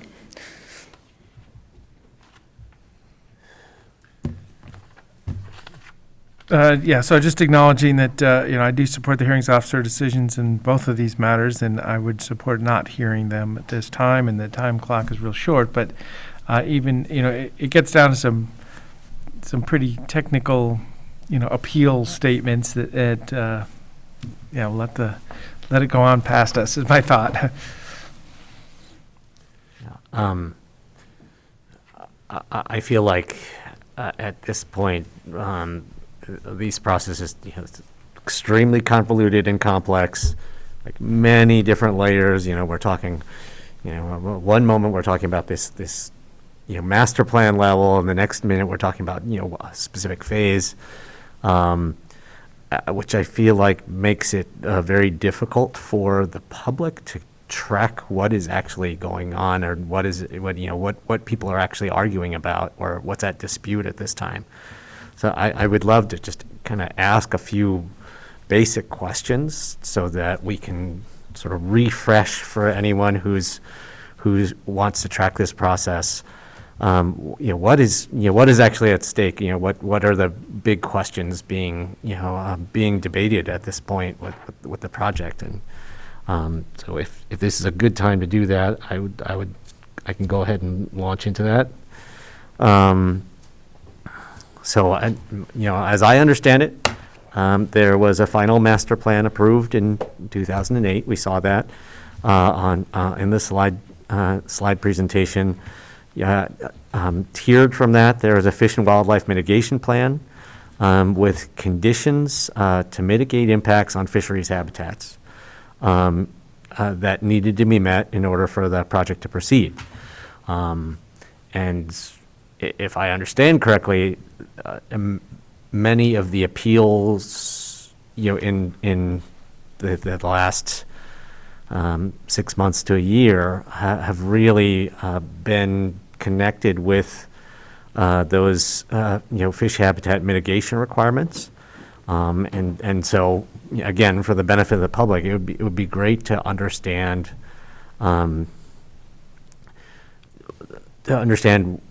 water was offered to meet those mitigation requirements initially, and what water is being offered by the applicants at this point in time to meet those mitigation requirements. But because I think that's a lot of the questions surround that kind of what was ordered in the Fish and Wildlife Mitigation Plan, and what is actually being delivered at this point. So Caroline, are you able to unpack those questions a little bit and give us some kind of general background? Yeah, I can give my best shot, and then some of my colleagues that have joined us today can probably chime in as well to the extent I haven't addressed your questions. I do see County Legal Counsel popped on. Adam, do you have anything to add before I provide kind of some basic information? Nope. Okay. No, I'm happy to join in there with specific legal questions, but I think a number of Commissioner Chang's issues are best addressed by CDD at this point. So I was going to start with, there currently are no changes proposed by the applicant for their water.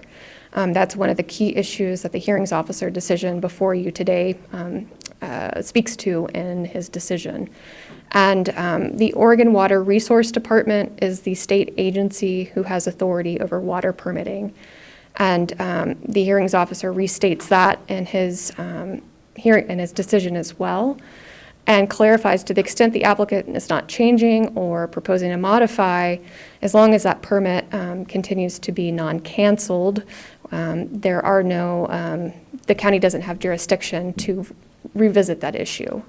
I'll also add that the appellant does note that the applicant has submitted additional requests for water rights. And again, the hearings officer found that they're not asking formally for us to modify the final master plan to incorporate a new water use at this time. So if that does happen, that will likely trigger some type of modification at that time, but none has been requested at this time. Did you have anything? Again, Will Groves, Planning Manager, just here for support. If you have additional questions, that was a great answer. So there's there was mitigation water that was outlined early in this project, and from the applicant's perspective and from the hearings officer's perspective, there's no changes to the mitigation water that is being offered, and that mitigation water then the way the groundwater mitigation program works in the Deschutes Basin, that mitigation water then unlocks the opportunity to gain access to new groundwater supplies.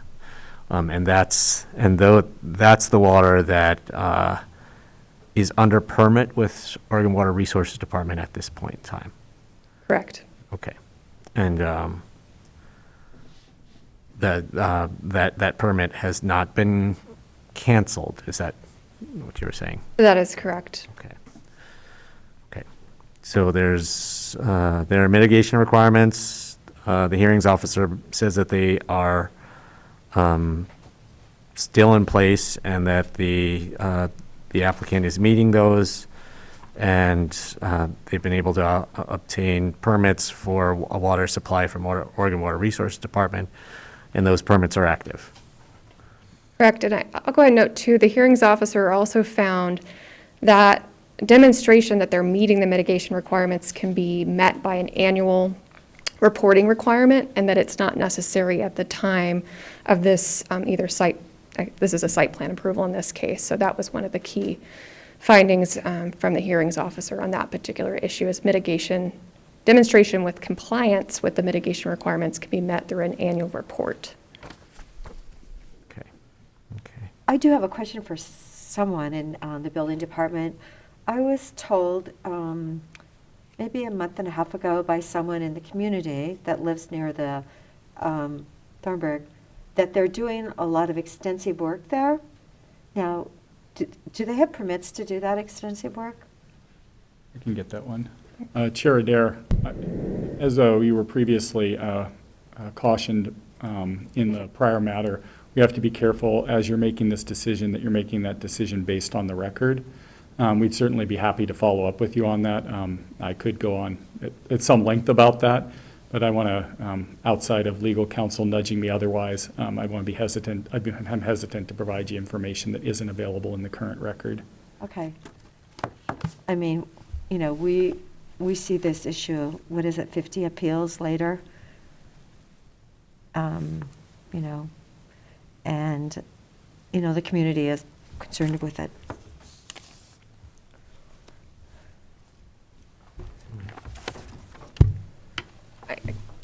Chair Adair, I'll just add that I think there were some issues raised on appeal regarding what amount of water has to be usable or available. But the hearings officer found at this point in time that that's not, they don't have to have usable or available water. So I don't know if that ties into your question, but I don't, like Will said, I don't want to introduce something in the record that hasn't already been raised by either the appellant or that's in the record from the previous decisions. Okay. Thank you, Caroline.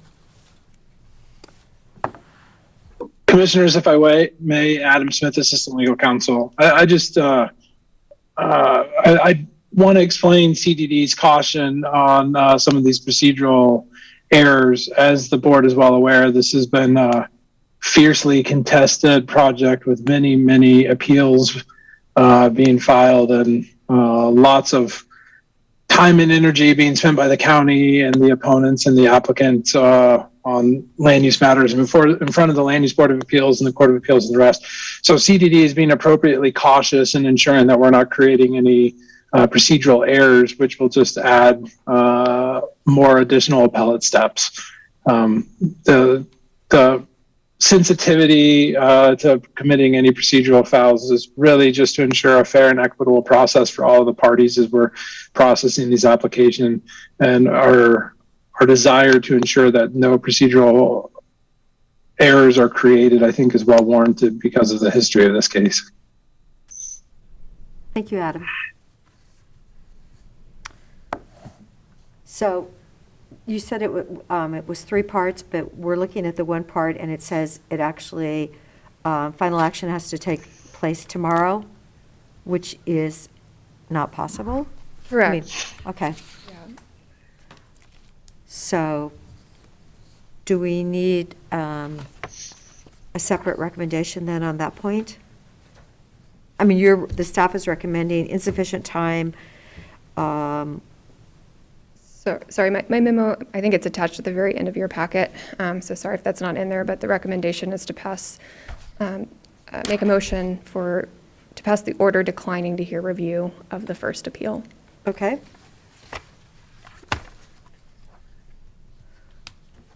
If I could just, ask a couple of other clarification questions. So this is, this question does relate to input that we're getting from, from the public, but it's also, I think, hopefully still within the scope of consideration of this appeal.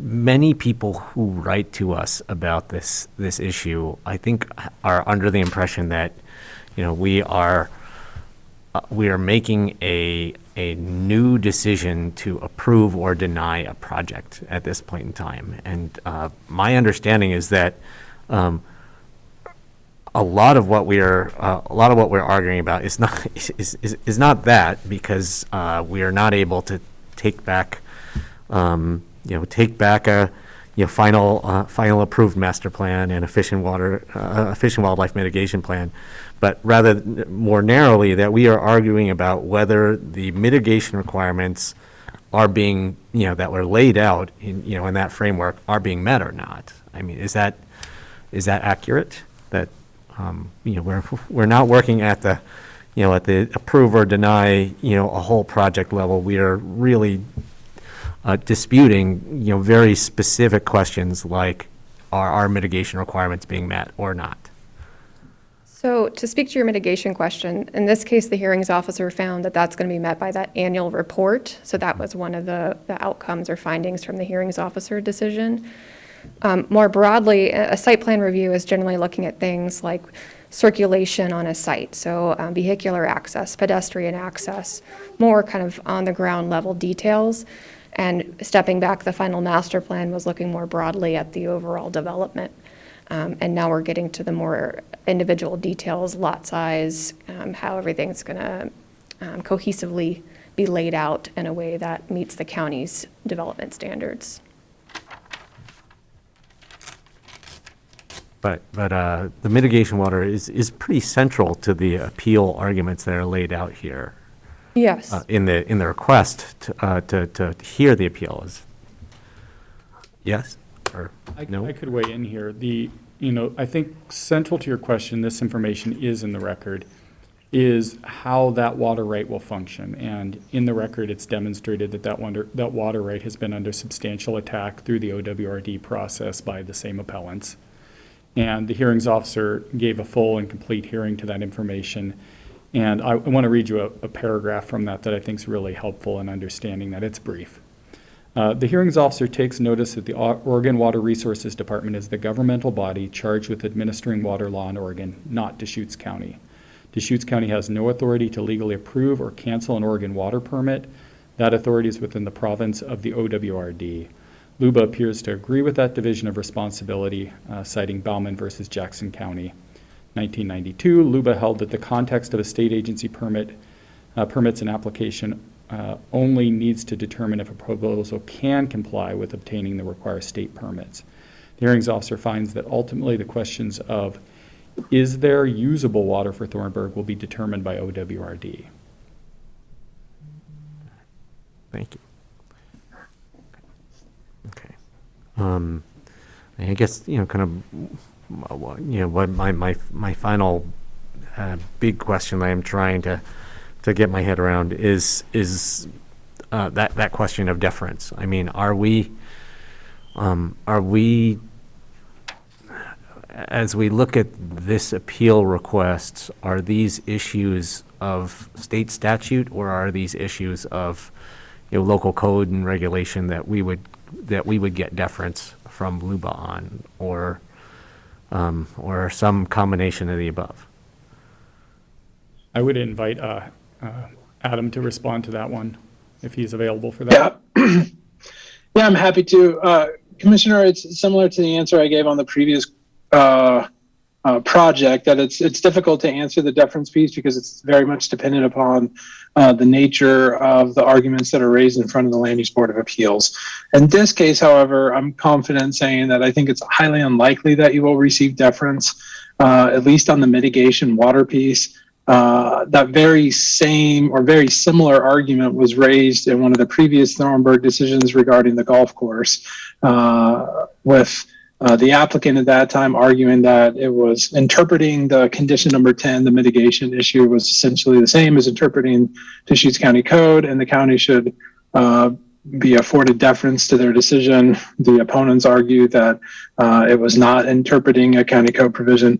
LUBA ultimately decided that interpreting condition number 10 in that case, in that golf course case, did not invoke or otherwise require an interpretation of the county code provision, and so they did not provide any deference to the county's decision. However, they upheld the county's decision because they found that it was legally correct, that it was not an erroneous decision.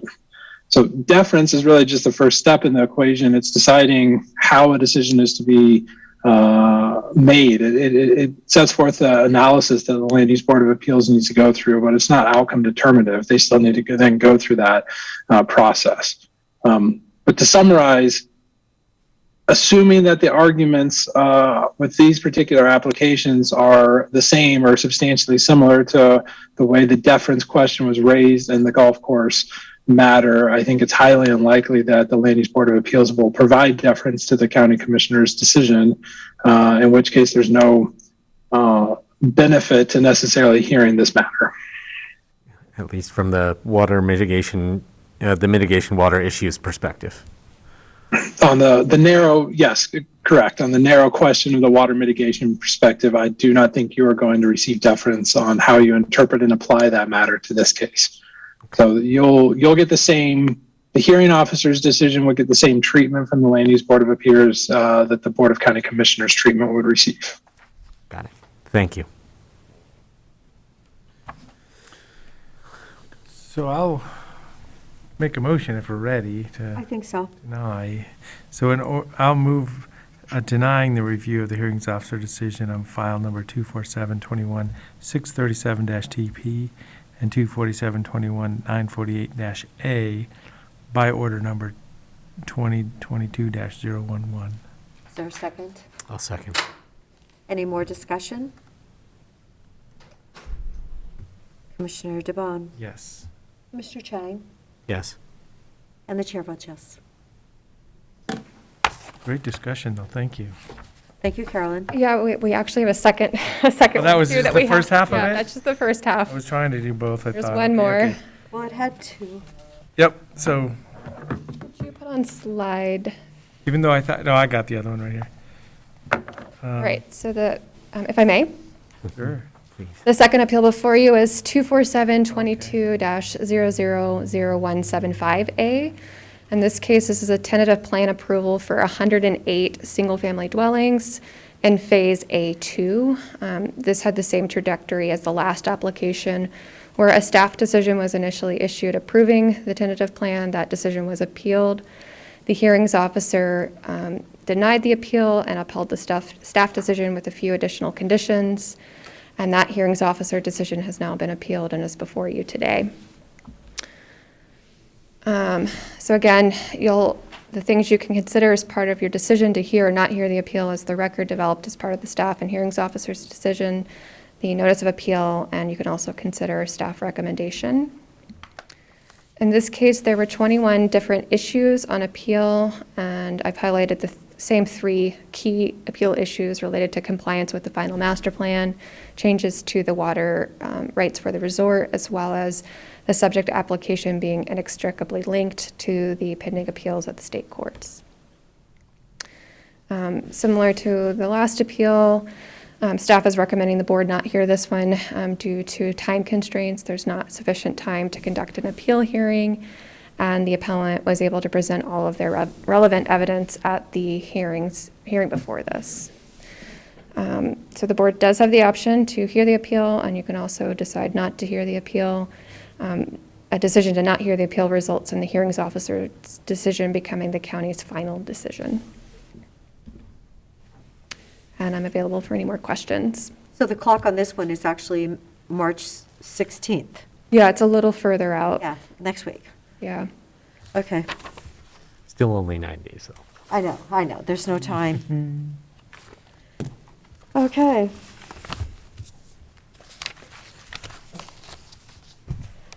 Is there any other discussion on this one? Adam, did you want to add anything? No, I think very similar to the previous case. Of course, I'm happy to answer any questions, but similar issues on deference and certainly similar issues on timing. 1 week is near impossible. And qualitatively, I mean, the issues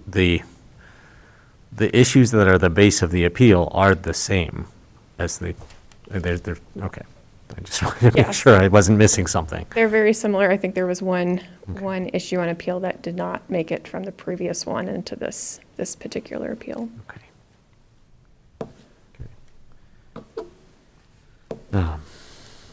Okay.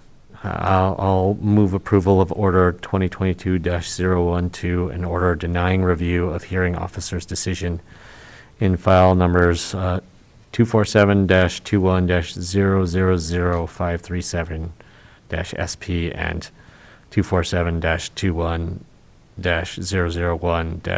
247-21-001-009-A. And I'll Are second those it. the right numbers? Didn't you just say 0000175A? 009 is correct. 009A. I tried to read it exactly from the page there, but Okay, well, all right. Any further discussion? Commissioner Chang? yes. Commissioner DeBonne? Yes. The chair votes yes. So the memorandum in the back does have another number in there, because I was trying to figure out what that number is, 247-22175A. Is that Yes. what you just asked? Yeah, that's what the, Yeah, 174 and You just 175A. changed What are the those? Sorry, so yes, I can clarify. Those are the appeal So the numbers. appeals numbers that start with 24722 are the appeals to the board. Yep, The okay. ones in the order are the So we're related to the responding to that hearings number, officer yeah. appeal hearing. okay, I just wanted not to make a mistake, Absolutely. truly not make a mistake. Okay. Great. So did we vote? Yes. Okay, we're good? Thank you, Very good. Carolyn. Thank you, commissioners. Thank you, commissioners.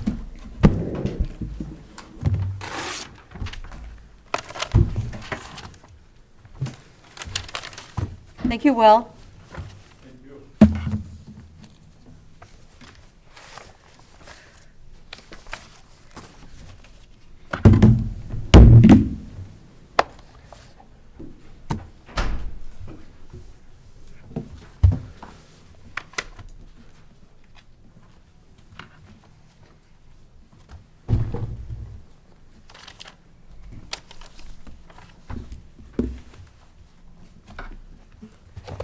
Okay, we now have other items.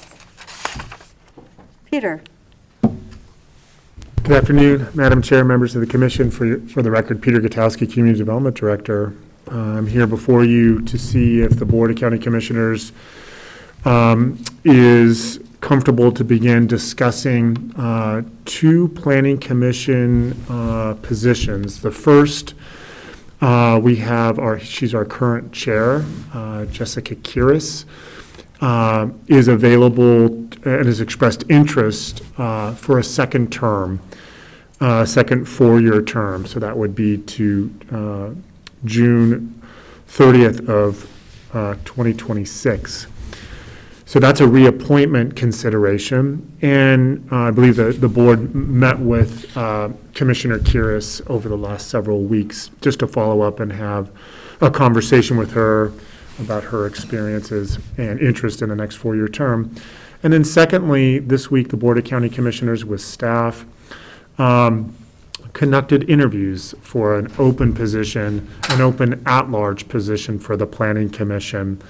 And that would complete an existing term to, that existing term would be for till the end of, June 30th of 2024. So it would be just over a 2-year term. So I can certainly provide additional information or context if you would like, but I think I'll pause now and turn it over to you, Madam Chair, for how you would like to proceed regarding the at-large position as well as the reappointment consideration for Commissioner Kiris.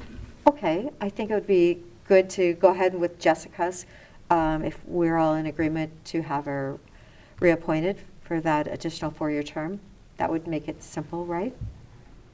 So, Get that out of the way? yes. Yeah. I move reappointment of Jessica Kiris to the Planning Commission for another 4-year term. And I'll second it. Any other discussion? I was able to have a good phone call with her and just kind of talk about the, the big picture and thank her for joining us. And now she's in the leadership at the, being the chair of this operation. So it's pretty exciting having her. So I'm honored to reappoint her. Yeah, and it's really exciting that she is excited to step into that chair role and take the bull by the horns as we're moving into the comprehensive planning process.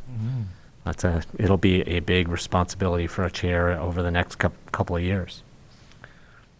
And actually, outside of the box, what she does in her profession, I found fascinating. And talking to her about, she tries to help people, her clients, find a way to get back to work and realize that truly it's healthy to get back to work. And she works, that's what she does. And it was really, I was so glad that we had a conversation. So thank you for setting that up, Peter.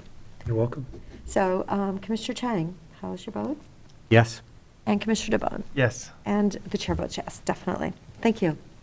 Okay, so now we have 3 people that we have for the next position actually replacing Les Hudson, who moved to the other side of the mountain. So I'm glad we're on the sunny side, that's for sure. All right, so we had a wonderful, amazing candidates, I might add. All of them were truly outstanding, and it's kind of, it's complimentary that we all thought each one of them could do the job on a different level. So, it's exciting to be able to, talk to folks that are interested in serving their community. This is the Planning Commission. It's a, multi-year, kind of a big picture item, the land use associated outside of the city, urban growth boundaries. It sounded like there was, different choices, and then I went and interviewed, and I'm like, man, they're all good. And then I just kind of said, oh, this is be where I'd want to go, and now we're kind of 3 different suggestions of a selection here. But I'm sure we can work together and figure this out. I'm sure we can. So I had the opportunity during this the review of these candidates to sit on the panel with Chair Kiris, and we had the chance to discuss kind of the changes in the Planning Commission over time in recent months, and coming over the next year or so. And one of the things that really struck me or stood out to me from her description of the Planning Commission was the substantial loss of experience, deep experience. Les Jocelyn, Les Hudson, and a number of the other people who will be rotating out in the not too distant future. People who've served on the Planning Commission for years bring, just a tremendous amount of understanding, detailed understanding of land use and planning in our community. And what that emphasized to me was that we have all three of the candidates under discussion right now, are people who have the right attitude and the right temperament to work together with the other planning commissioners, engage the community, make really good recommendations to the Board of Commissioners. But two of those three have the experience with planning processes and have the long-term tenure in our community. Having lived here for 20, 2 decades, 3 decades, to be able to really jump right in to this role at this critical moment right now that we have, where we're losing a lot of experience, and it would be a great benefit to the Planning Commission to replace that with additional experience. I think later on, after we've kind of provided some, replenish the depth of experience we have on the Planning Commission, there will be really good opportunities to bring newer people in, people who are newer to, detailed land use planning processes, people who are newer to our community and who've got a lot of energy and are, prepared to get up to speed and work with us. But this is really a moment where that experience, both with these processes and with our community, I think would really serve the Planning Commission better. So with that, I was very interested in seeing Molly Sade move forward to final consideration for the Planning Commission. But I would say I would also be open to I would be very much open to considering Nathan Hofkamp for the Planning Commission as well.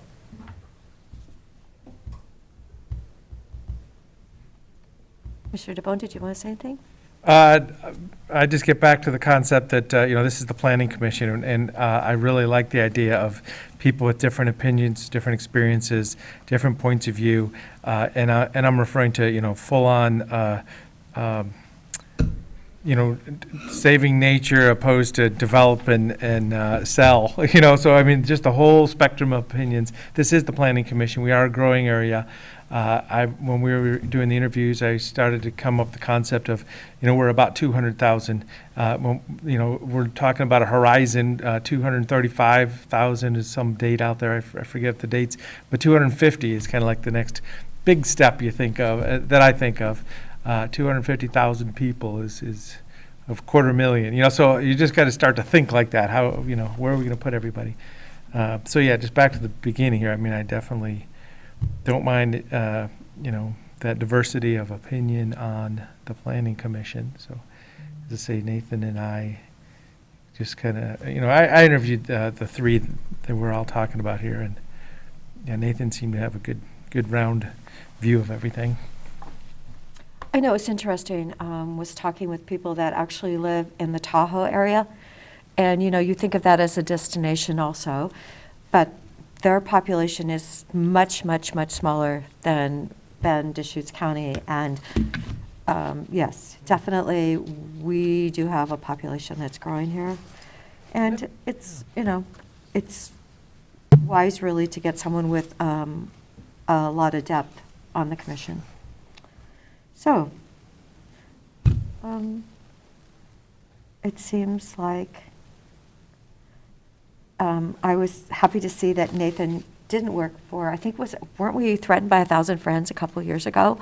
He doesn't work for them, so that was good to see. Yes, we were, yeah. Yes, they said they were, yes. yeah, we were going to go to prison. So anyway, I was glad, I said, well, when I talked with him, I said, I'm really glad to know that you aren't part of that, you were not part of that team. So, the numbers are what they may.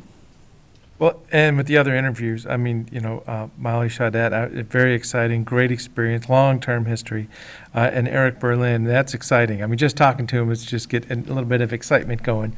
So all three were just wonderful folks to talk to that were, as I say, offering to spend time on our Planning Commission to serve the people of Deschutes County.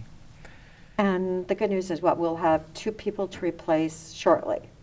So perhaps the 2 that we don't select today will be up for shortly when Dale Crawford and Steve Swisher retire. I believe they're being termed out. Is it not true? And Maggie Kirby, Oh, Maggie, excuse me. her term will Maggie, come up pretty soon as well. Maggie and Dale? There's, yeah, Madam Chair,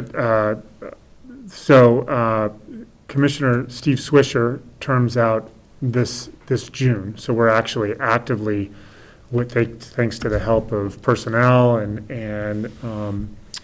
with a press release, we are actively recruiting for a Sisters area replacement for Commissioner Swisher. So Morgan helped with that press release, which went out just a few days ago. And then you are right, Chair Adair, that next year in June, we will lose 2 commissioners who will term out, Commissioner Crawford and Commissioner Kirby. So June 2023. a year from this June. A year from now? Yep. Okay. All right, so we do have opportunities to add people then. Well, And none of the 3 fit the sisters, though. So that truly is, okay, good. I'm glad to know that press release is out there.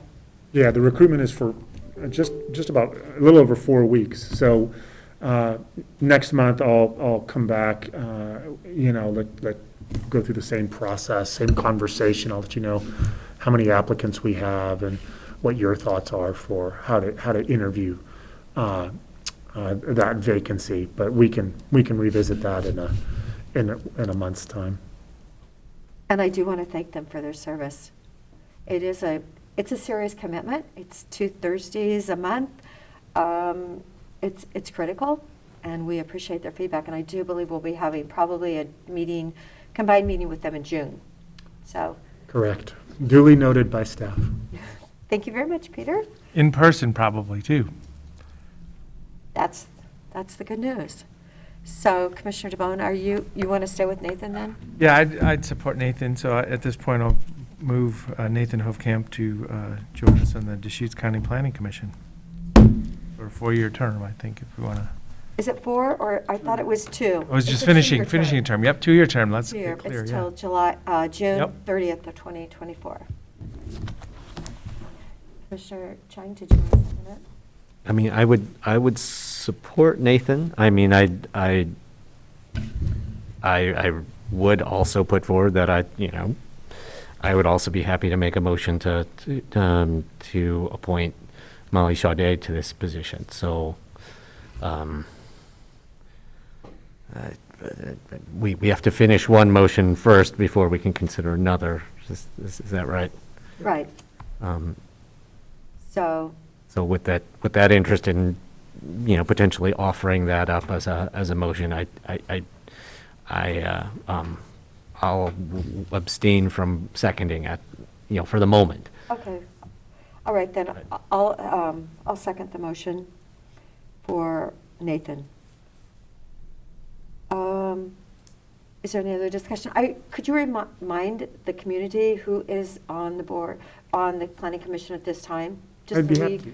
can refresh our minds Sure. besides. And just for clarity, the Dale Crawford and Maggie Kirby, whose terms expire on June 30th of 2023, Mr. Dale Crawford is an at-large member, and Maggie Kirby represents the Bend area. Okay. So I believe several of the candidates that you interviewed last week I believe, come from the Bend region. Okay. So currently, our composition of the Planning Commission is Steve Swisher, who's in Sisters, Tony Williams, who represents Southern Deschutes County. I just mentioned Dale Crawford. He's an at-large member. Susan Altman, who's our vice chair, represents the Bend area. Maggie Kirby also represents the Bend area. We have an at-large open position, which you're currently discussing. And then Jessica Kiris, who's our chairperson, who was just recently reappointed, represents the Redmond area. Okay, all right. So I did second your motion. Any other discussion? Commissioner Devon? Yes. Commissioner Chang? Yes. Okay, and the chair votes yes. Here we go. So congratulations to Nathan. Thank you for your time, especially last week. I thought it was very valuable. Thank you, Peter. Thank Nathan. you for all you do. And I know it's, hopefully we'll get down from the, what, 13 FTEs in search of? Thank you. Thank you. And I would just say that Nathan, having served for so long on the City of Bend's Planning Commission, is very much ready to hit the ground running, and has, will bring great experience to the comp plan process from day one. So that's again, someone I'm very happy to vote for, but just didn't want to make sure that all the very experienced candidates that we had to consider all got a fair shot. And Commissioners, it's very timely that we know about Sisters, given that we have the joint meeting in a couple of days, so we can make sure we Right. make the announcement at the joint meeting with the City of Sisters City Council on Wednesday evening about that opening for a full 4-year term, which is great. That'll be great. How timely. So I'm going to be at a different event that night. This is my priority is to be a county commissioner and get to the meetings, but I just happen to be taking a different priority this one night, so I won't be in Sisters with the rest of the commission that night. Okay. Okay. One other item, just Okay, yes. I was able to attend the Shepherd's House Ministries open house at the Redmond campus last Friday, I think midday, and it's just good. There was a small group of folks there talking about their, future development plans for that facility. And Saving Grace is very special because, Shepherd's House, switching gears here. So Shepherd's House is very special. Just offering that low barrier outreach, grace opportunity to get somebody, stabilized and moving forward long-term. It's a long-term commitment, the services they provide. So this will be a new facility in Redmond. We did help fund their kitchen, so they're working on that development and architectural work. And they're looking to, maybe open full services by the end of the year, so right as next winter comes on. And I was telling him because of their location, it's right on 97 and the bus stop is across the highway, that perhaps they might even want to get a bus that comes in and actually picks them up there, just because. I just don't want people crossing 97. I just don't think it's pretty close, so that's a good point, yeah. I know. I just could be a loop around or something, and there's plenty of turnaround parking and everything. So I had, yes, I had suggested that. So hopefully they can utilize that, and hopefully we'll have some bus drivers by then, right? Very, very exciting project. I got to take a tour a few weeks back as well. And I was on the Eastern Oregon call this morning at 9 a.m., and there is something coming up with sage grouse, which we'll be looking at, and they were talking about some of the different issues that went through the state legislature. So it was a good conversation for an hour. The effort it seems like the big effort on sage grouse is going to be doing enough in terms of habitat conservation that the U.S. Fish and Wildlife Service doesn't have to go back and revisit their decision not to list sage grouse, and make a different decision at this point, because basically they review that status every 5 years. So we're coming up on that 5-year mark. So if we're thinking about how we're going to engage on sage grouse issues, that should be, Tim DeBoot from Crook County mentioned this at the COIC board meeting the other day, that the goal will be to do good things in terms of habitat conservation, so that the Fish and Wildlife Service doesn't have to consider listing sage grouse again. Okay. I have one other item. You all may have read in the newspaper on Saturday about Stan Thomas, whose wife was unfortunately one of the 1 in a million people who passed away from receiving the Johnson & Johnson COVID vaccine. And one of the things that I read in the article was that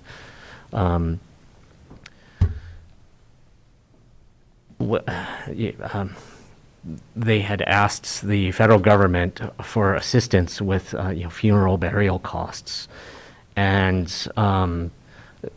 there actually was assistance available for people who were victims of COVID, who had had passed away because of a COVID infection, and they were told that since Mr. Thomas's wife did not actually have COVID, but died because of very, very rare, infrequent side effects of vaccination, that they were not eligible for that federal aid, which I thought was kind of absurd. But it made me want to come and ask for the board's consideration of trying to fill that, trying to fill that role from our end, either out of American Rescue Plan funds or from some other fund source to, help this family who, were really on the, in many, many ways on the front line of the vaccination effort, to, address, just the, some, the least important and least significant costs, but still meaningful costs of stepping up to become vaccinated.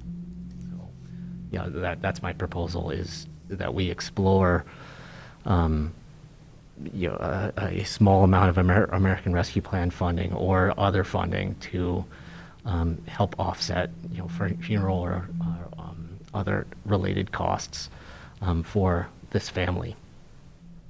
So what does FEMA give? Does anyone know what they give for a burial cost? I know a friend of mine, his mother died, and he was told by the doctor that FEMA would pay. And he wasn't particularly enamored with that idea, but I don't know what the amount is that FEMA's offering. Do you have an? I don't know. Yeah, I don't. And just because FEMA gives a certain amount, we wouldn't have to do the exact same thing. Well, we wouldn't want to do less. I 100% agree with that. Yeah, I wouldn't want to do less. But if what FEMA is offering isn't really significant, then we could also consider doing more. Right. I would just like to know what they do. No, I got the shot, I think, about a week before she did. Yeah. And it's really kind of interesting. I know they said, 1 in 9 million, or there were 9 other people that had the same problem. The odds were basically 1 in a million. Yes. Yeah. But, they still had the shot on the list. Yes. So and then you actually qualified to get a booster in 2 months. That's what the CDC finally came out with, even though initially they said and the governor got it too, you only had to have 1 shot and it was 85% effective. So, I went back and reviewed what they originally had said about that. And I know our health department says they try and talk people out of getting that vaccination. Well, they try to talk women, in a certain age range, are the ones that really have, to the extent that there is a small risk, it is very localized to a certain demographic, and that's the demographic they've been discouraging from getting the J&J. Okay, well, can someone find out then what FEMA pays so we can know, just a point in time so we can do something? I know my husband read this story, and he was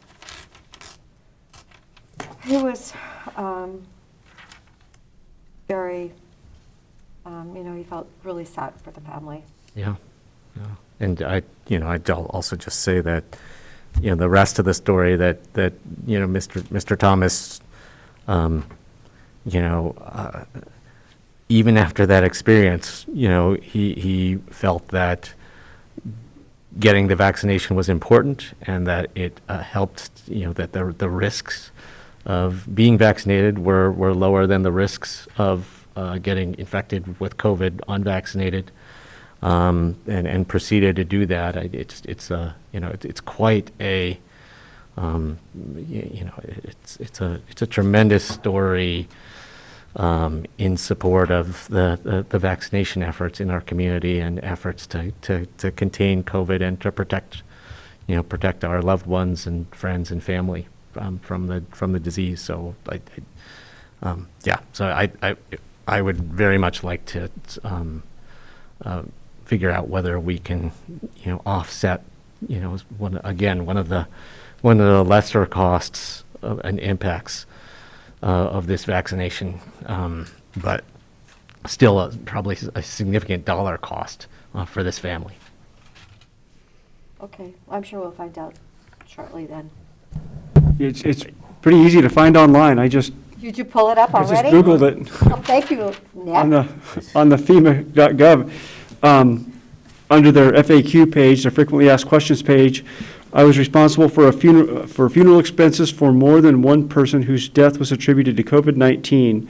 Can I apply for COVID-19 funeral assistance for more than one death? Well, is there a limit? So for an individual, you may receive at a maximum of $9,000 per deceased individual, and then it's up to $35,000 if there's more than one person. But so if this is accurate, this is just a quick on the fly, just to give the board a sense of what it may be. And I don't know if anybody else has any other information, but that's a quick glance. But we can certainly bring it back for further discussion and evaluation if the board prefers. Great. And then could we ask staff to contact Mr. Thomas and kind of find out what they Yes. what their arrangements that they made cost them and what would be helpful. I can do, yes, we can do that. And I do see that, for example, individuals may apply for the assistance, but it very specifically precludes governments, businesses, organizations, et cetera, from completing the applications. Yeah. So it would be something that And individually they need. And in this case, I guess it sounds like FEMA told him, because your wife did not die from COVID, she died from vaccination side effects, they were not eligible. So, I'd like us to try and fill that gap. And that very well could be the case, in which case, yes, this doesn't apply, so. Yeah, they're not eligible under the formal guidelines for Okay. FEMA. It has to, the death has to have been, you have to have a medical examiner or death certificate that says that the death may have been caused by or was likely a result of or was due to COVID or COVID-like symptoms. And so the vaccination wouldn't be that. Okay. And the manufacturer is exempt from any liability under that from the PrEP Act, as is the county. So it would just be something you'd be doing out of the largesse of your wanting to do it. It's not in any way a legal mandate or obligation. I'll check with Dan Emerson, but I can't believe ARPA funding would qualify for that.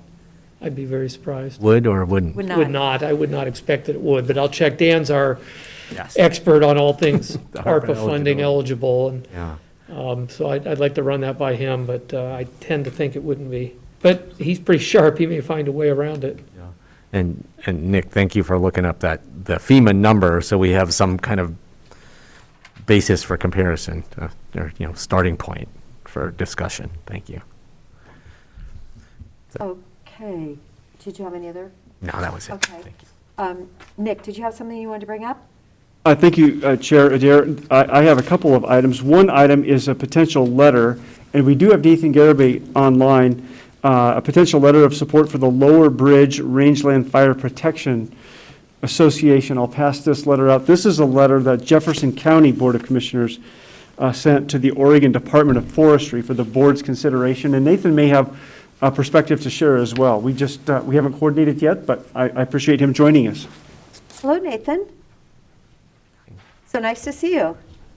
Thanks. Good afternoon, Commissioners. I hope you're doing well this beautiful day. Always.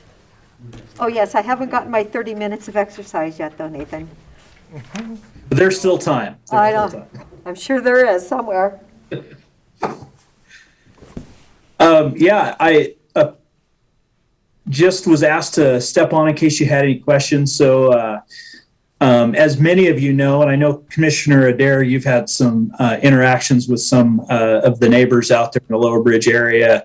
Lower Bridge, for a number of years, has engaged in fire suppression on their own property, a number of Lower Bridge landowners. A few years ago, they had approached Oregon Department of Forestry and the county and seeking designation as a rangeland fire protection association, which at the time was not allowed because prior to I think it was last year or the year before, I apologize, the statute that provided for rangeland fire protection associations did not include areas with a certain percentage of agricultural land or cropland, and so that has now been changed, which opens the door for places like the Lower Bridge area, also kind of northern central Oregon like Wasco and Sherman-Gillum counties that too are engaging in some of these activities. So with that change, Lower Bridge, a number of us, including the county forester and myself, as well as representatives from local fire districts, surrounding fire districts, Forest Service, BLM, and Oregon Department of Forestry, met with a number of property owners and residents of the Lower Bridge area in mid-January. There seemed to be pretty overwhelming support from the community members, at least present at the meeting, to form a rangeland fire protection association, and I believe that there seemed to be fairly universal, if not universal, support from the public agencies present at that meeting. So in order for them to form, they have to submit a request to the State Board of Forestry, and then the State Board of Forestry then approves that. And then that opens up, they have a process they need to go in developing a 501c3 and a lot of administrative things. But then that opens the door for them to receive assistance from Oregon Department of Forestry in the form of technical assistance, equipment, training, to be able to safely engage wildland fires within the boundaries of the RFPA. Yes, don't forget the Grandview Fire, which of course I worry about Mackenzie Canyon because it's a dirt road and it's like one way in and one way out, and I tried to get another way out, and oh my gosh, we just kept running into roadblocks or boulders, I guess you could say. So, you know, I am so glad that this opportunity came up.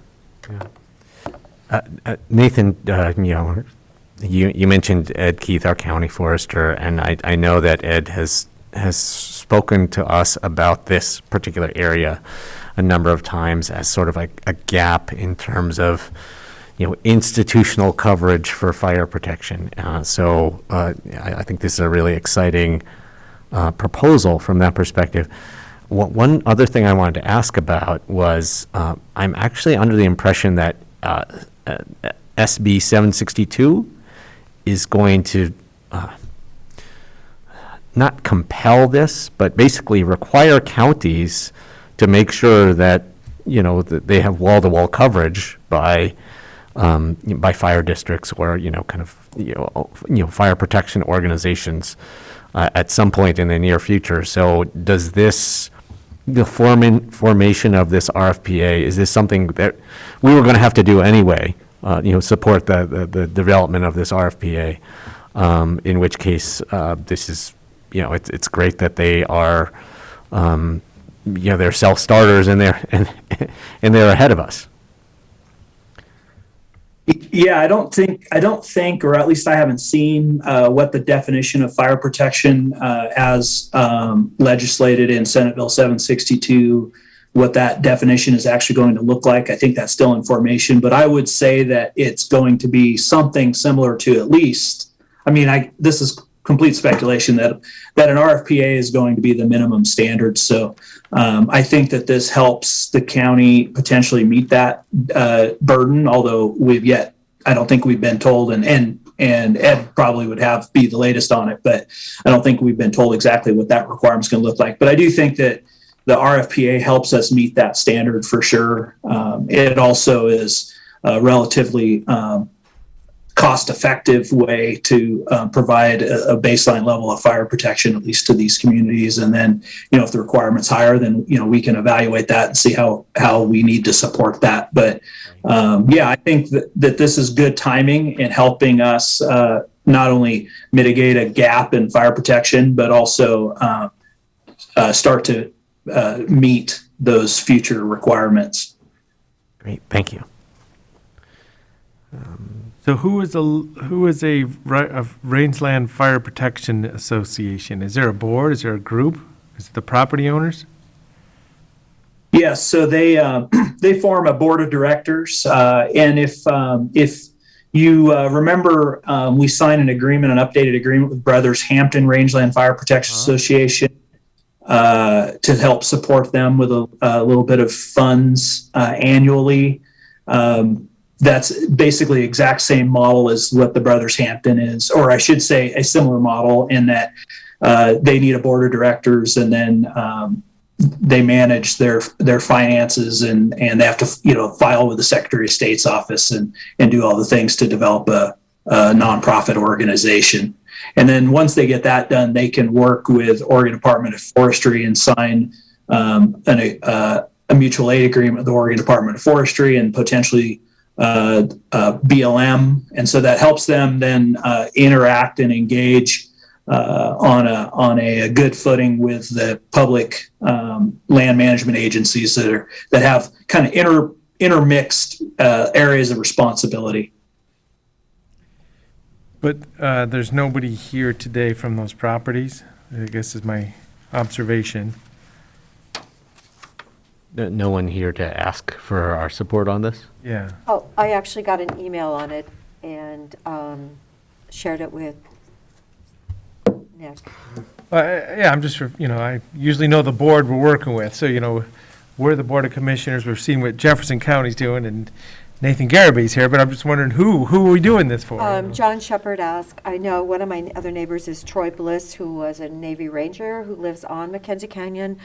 John Okay, Shepard. well, no, that helps, so you're kind of connected. Yeah. 'Cause I just didn't have the people, I didn't know Yeah, who was behind no, it. there's a whole group of them, Yep.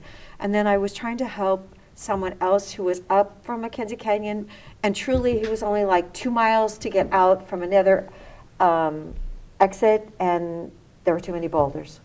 I couldn't get that pulled off, so truly, this community needs more help. Yeah, no, that's great, so you're the connection to this, now Yes. I understand a little more about who They're my was doing neighbors, what. and I drove Bob's white car one time, the whole Mackenzie Canyon, and it never looked the same when I got through, because it's a And dirt then, road. Is this fire protection, the footprint in both counties? Lower Bridge, I guess you'd Yes. say. Yeah, generally speaking, the boundaries they were looking at went from Highway 126 on the north, bound kind of on the west side by the Cloverdale Fire District and Oregon Department of Forestry protection boundary. So that would be kind of that along Holmes Road area would be the west boundary. The south boundary was Highway 126. And then the east boundary would be generally the Redmond Fire District protection boundary. And then it went kind of on the north, it would bump up against the Crooked River Ranch Fire Protection District Fire Protection District boundary. And then kind of that peninsula that goes out, if you're familiar with the Lower Bridge Road, where it goes out into Jefferson County to the north, kind of that boundary up where it meets the Crooked River National Grassland. So that's the general boundary that they were working on, and that covers both Jefferson and Deschutes counties. And I can get in touch with the board. I can get you that contact information if you want a formal name on it. Is fine. I'm sure I can get that information. And I'm supportive, I'm just trying to figure out who we're supporting. Is, for a Rangeland Fire Protection Association, is that to respond to structure fires or any fires or wildland fire? Only wildland fire. So they'll be trained and equipped to respond to wildland fires. And this would not take the place of a rural fire protection district that provided structural fire protection. Well, so I think that same area, some of it does not have structural fire protection. So I wonder if can they take this on? Can they take on structures? They could. They would have to meet a much higher standard as administered by Department of Public Safety standards in the State Fire Marshal's office in equipment and training and all that. But I mean, they could potentially in the future explore expanding to but then I think that would also require a taxing district and all that, which I don't know where, that's up for the community to explore, yeah. That's fine. These rangeland fire protection associations, they tend to cover areas with very low population densities. So And it's- not respond to a structure fire, though, specifically either. Yeah, I mean, it's a, you choose to live out in the remote rural. There's some real advantages to that, and there's some real disadvantages as well. I've had people tell me, I didn't choose to be in a fire district. I mean, some people don't. They don't want to pay those taxes. They're like, I'll take care of myself. So no, I know, there's people like that. Oh, the other gentleman I work with was Robert Duckworth, who is building a new house in that community, so. Well, so that's kind of makes sense, though. I mean, is it for rangeland wildfire only, or is there any insurance benefits for property owners, homeowners? So, just questions. I'm supportive. There's no downside into going create a district Okay. if they want Do we need a to. motion or anything? Do we need a letter? Well, comparable to this letter doesn't, this isn't our letter, yeah. No, I know. But somebody can just sign as the chair and the vice chair, scratch it out, Okay, change the logo. change the logo, Mhm. say the Deschutes County Board of Commissioners supports. Right, so looks you'd be moving to authorize a letter of support along the lines of the Jefferson County one for either all of you to sign or board chair.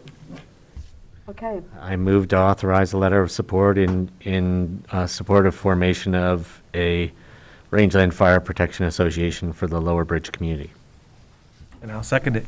any further discussion? Commissioner Chang? Yes. Commissioner DeBonne? Yes. And the chair votes yes. Thank you, Commissioners. I see that Nathan was just about to say something else. I just wanted to make sure that, Oh, Nathan, what and I'm is, so glad he's here because I couldn't have answered these questions without him. So thanks to Whitney for coordinating and Nathan for being available. Happy to jump in wherever I can help. Nick, I'll just forward you an email that has the relevant players on the RFPA and the map, and then you can, if that helps. That will help, and I just see the email that Chair Adair received. This is all lining up for a meeting with ODF, not W, just ODF, on June 9th. So they're trying to get the pieces put together in preparation for that important meeting, so thank you. oh, it's June 9th. I kept thinking it was March 9th. I was worrying.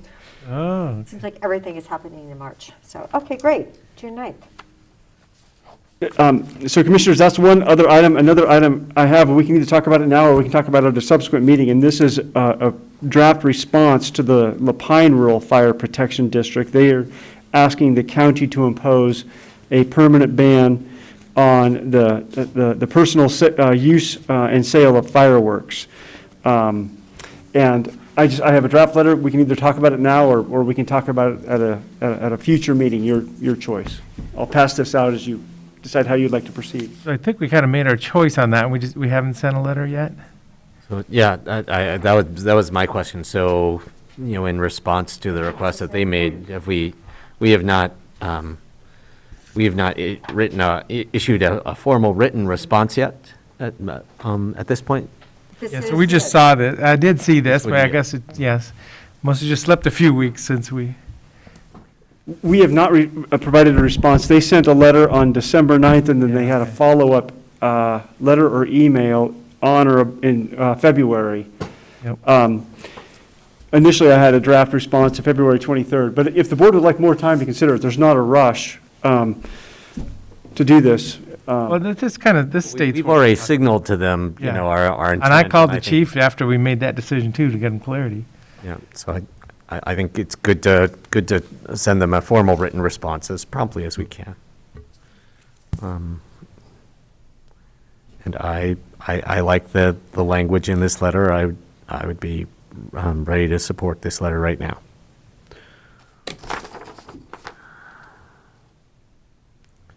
And I'll second it. Any other discussion? Commissioner Chang? Yes? Commissioner DeBonne? Yes. And the chair votes yes. So as I say, yeah, about a month, I called and left him a message that this was our choice afterwards. So this is just a follow-up in paper. Okay, good. So thank you, Commissioner. So with that information, we'll schedule this for a meeting, because this doesn't say we will do it. It says we will commit to doing it, to considering it. since the district did not enact a ban, the board will consider imposing a seasonal ban in unincorporated Well, if areas it's for super dry and, yeah. summer 2022, so, okay. Looking that way right now. Sorry, are you passing this to me? Yes, we need your signatures on that one. Carol Wood's going to come down and pick it up. That's what she told me. So another item, we had the Core 3 quarterly meeting today. So obviously, it's a new day, knowing that the state legislature funded it in the amount of $9.5 million. But it was really just organization and, who's leading, who's following, and what's the value to the, the small agencies, police and fire. So it was really just kind of a scope of everything today meeting. And it's just quarterly. But as I say, with some of that funding and COIC in place, we'll proceed with land use. Last week we decided to support that MOU IGA document saying the land is available. So now it'll be a little bit more formal proceeding with that land. Rezone back to, or UGB, and then the zoning.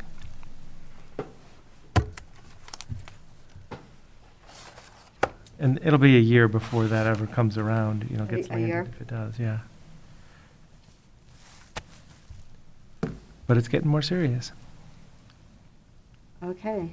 I'm really glad that the state is investing in that facility, because it seems like from the emergency response perspective, the majority of the value is to people who are not from Deschutes County. So appropriate for the state to step up and support the development of a facility that will be able to provide refuge for people who are affected by a Cascadia earthquake event, or massive wildfires in Western Oregon or things like that.